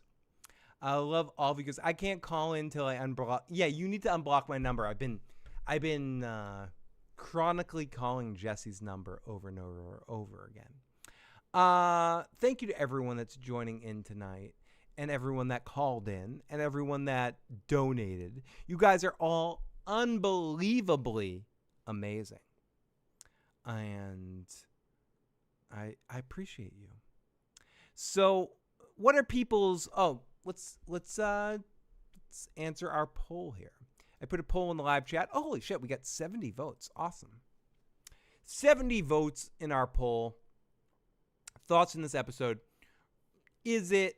And we got right in the middle. So people think this is number 2. 76% of the people say they think it's right in the middle. So between the 3 episodes this season, it's right in the middle. Oh, thank you so much, Saggy. I'm glad to add even an ounce of entertainment to your week and to this after show experience to add a little extra fun. I know my streams are a little extra goofy. Hi, everybody. This is Goofy. You know, but I enjoy the fun. Haymaker says it was mid.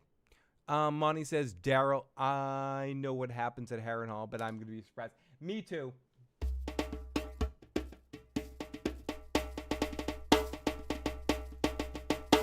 You know what I missed tonight? I mean, I think it was a good night. It was a good episode. There's not much to complain about. But I did miss... They call him Crispy Baby. You call him Krispy Kreme. Where was that guy in this episode? I want to miss him seen. I want him to die and cry. I want him to lie and fly. Why can't he fucking go on foreign fucking dragon? Die his crispy fucking asshole. Fuck this crispy fucking shit. You want to see him crispy fall around the sky. He is crispy in the middle of I want him to die. He is crispy.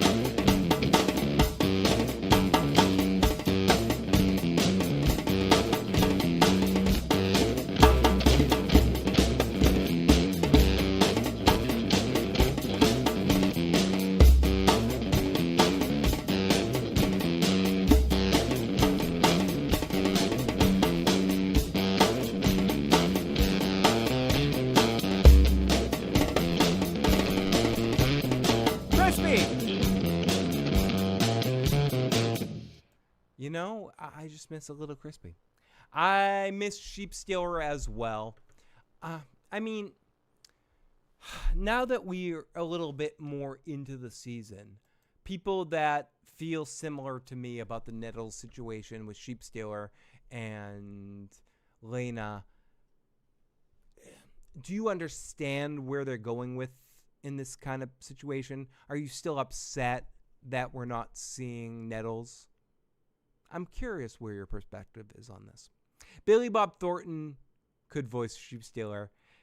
He had the same jaw in Sling Blade. Billy Bob Thornton would have been great in that role.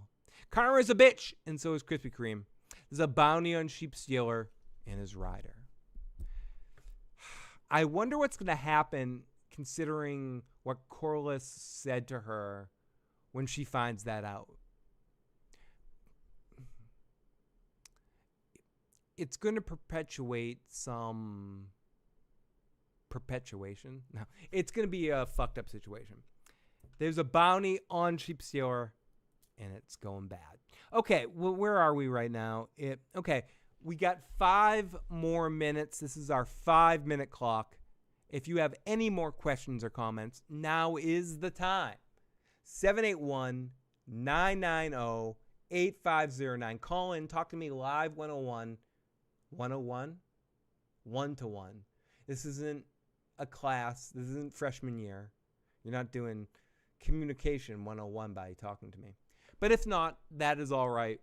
I will end in 5 minutes at 1:27 a.m. I have some French fried potatoes with some mustard. You're making me hungry. I make my own homemade French fries. They're pretty delicious. I used to cook them in a deep fryer. Now they cook them in the air fryer. But either way, they're still pretty good. I gave my cousin one of them on the 4th of July party. He was like, oh, those look pretty good. And I brought them just for myself because I don't eat anything. So I brought my own food. And I gave him one of them. And he was like, I like this, but I can't eat the whole thing. I'm going to throw it out. Is that okay? And then I took it and I ate it. I understood what he was coming from. I'm glad he ate that much of it, but I'm going to consider that he probably fucking hated it. Yeah, it's probably horrible. Anyways, Phil, what do you think about the actor who plays him? I think he's really captivating on screen. I think Aemond does a good job. He doesn't seem to me like he's related to the other Hightowers, but I do think he creates an interesting manipulative dynamic that I hope they explore a little bit more. I hope they don't make him stereotypically stupid, because I think some of the decisions that he's making are interesting and unique. So I do like him. I like the actors playing him. I like all the little subtle touches he's bringing to it. Air fryer is fucking awesome. Where the air fryer becomes next level is, it's really good for French fries, obviously, and homemade potato chips that I make. I also cook some pizza in there sometimes, surprisingly, like a little deep dish pizza. One little thing that you wouldn't really think about, but it's excellently created for, is any frozen food. Like if you get frozen pizza or frozen pretzel or frozen French fries or frozen pizza rolls especially, it's air fryers deliver high quality. The other thing that many people I don't think about to cook in the air fryer, but I do, is corn on the cob. Corn on the cob is really good in an air fryer. You run the water on the corn, you get it all wet. Oh yeah, you get wet. And then you put it in the air fryer for a few minutes or however long until the corn gets to your done level. I like my corn to be a little burned, like some of the kernels to be like dark and burned. But that's just me. But it's really good. Corn on the cob works exceptionally well in the air fryer. Don't sleep on it. Aemond tricked Daemon. He did. He manipulated him. He put his hand up Daemon's asshole, and he knew exactly what he needed to say to him. Corlys stepped way... Okay, that's the question. Did Corlys step out of line? Yes, he did. I mean, even if he's right, you can't emotionally react like that in the moment. Daryl says the actor that plays Aemond and the actor that plays Jaime Lannister were in a show called King and Conqueror. I might need to check that show out. Can you cook baked potatoes in the air fryer? Yes. Yes, you can. I have a cookbook over there about so many different air fryer recipes. Convection oven, air fryer, whatever you want to call it.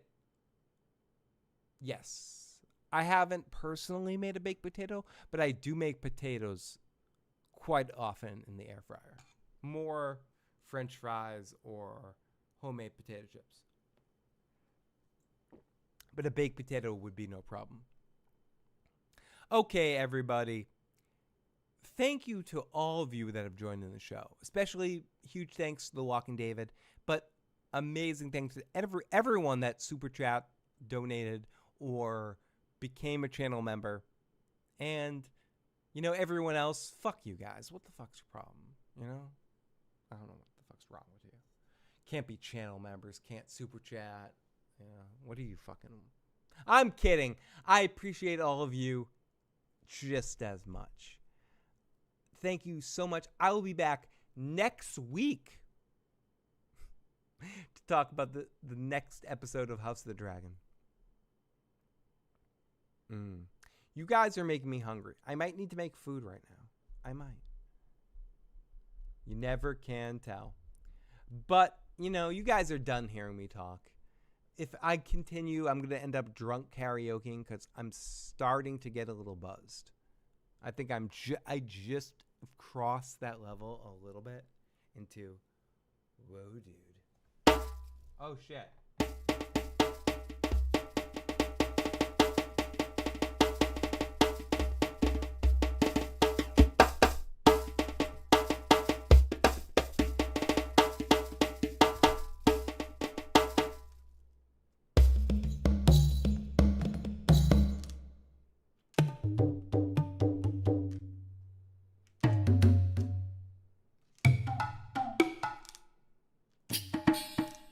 Nope. Nope. Nope. No, what's up with all this shit? No, we need a good sound. If I'm gonna go out, I need to go out good.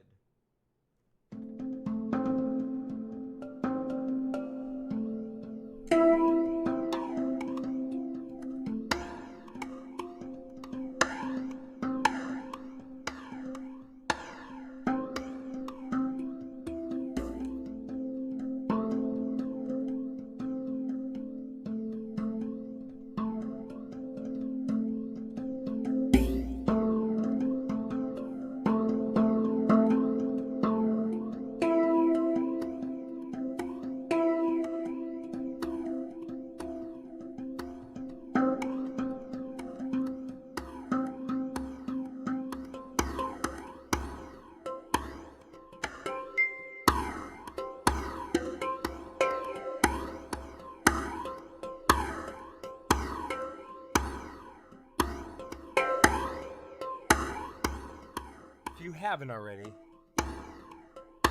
please hit the like button. Make sure you're subscribed.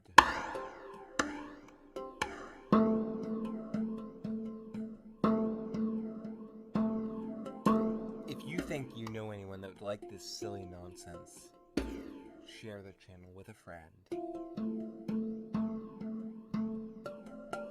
And I hope all of you have an amazing week.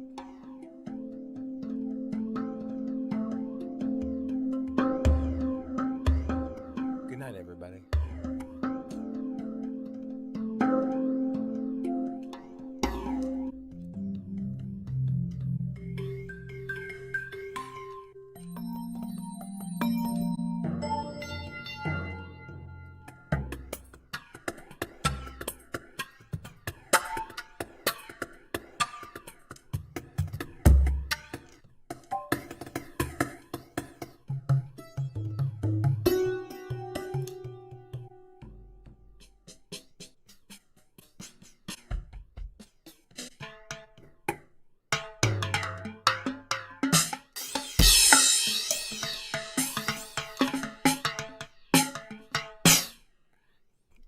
Oh, wait.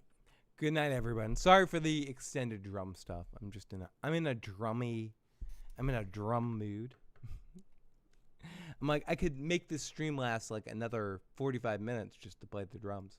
Anyways, how do I stop this fucking thing? Is it possible to stop this fucking thing? I don't think it's possible. I don't think I can. I don't think I can. I think I have to continue. That's the truth. I think you have to continue and do a conga solo and then end things right here.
Wait, sir. How do I end this thing? I don't know how I end the stream. I'm not allowed to end the stream, right? No, it's not time yet.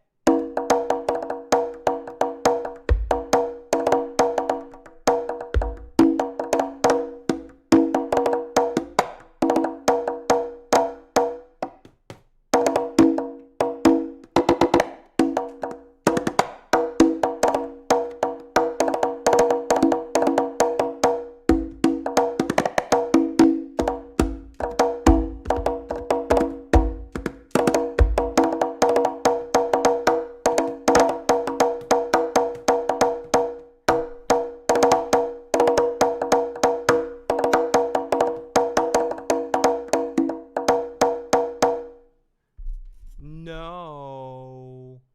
Good night, everybody. Sorry.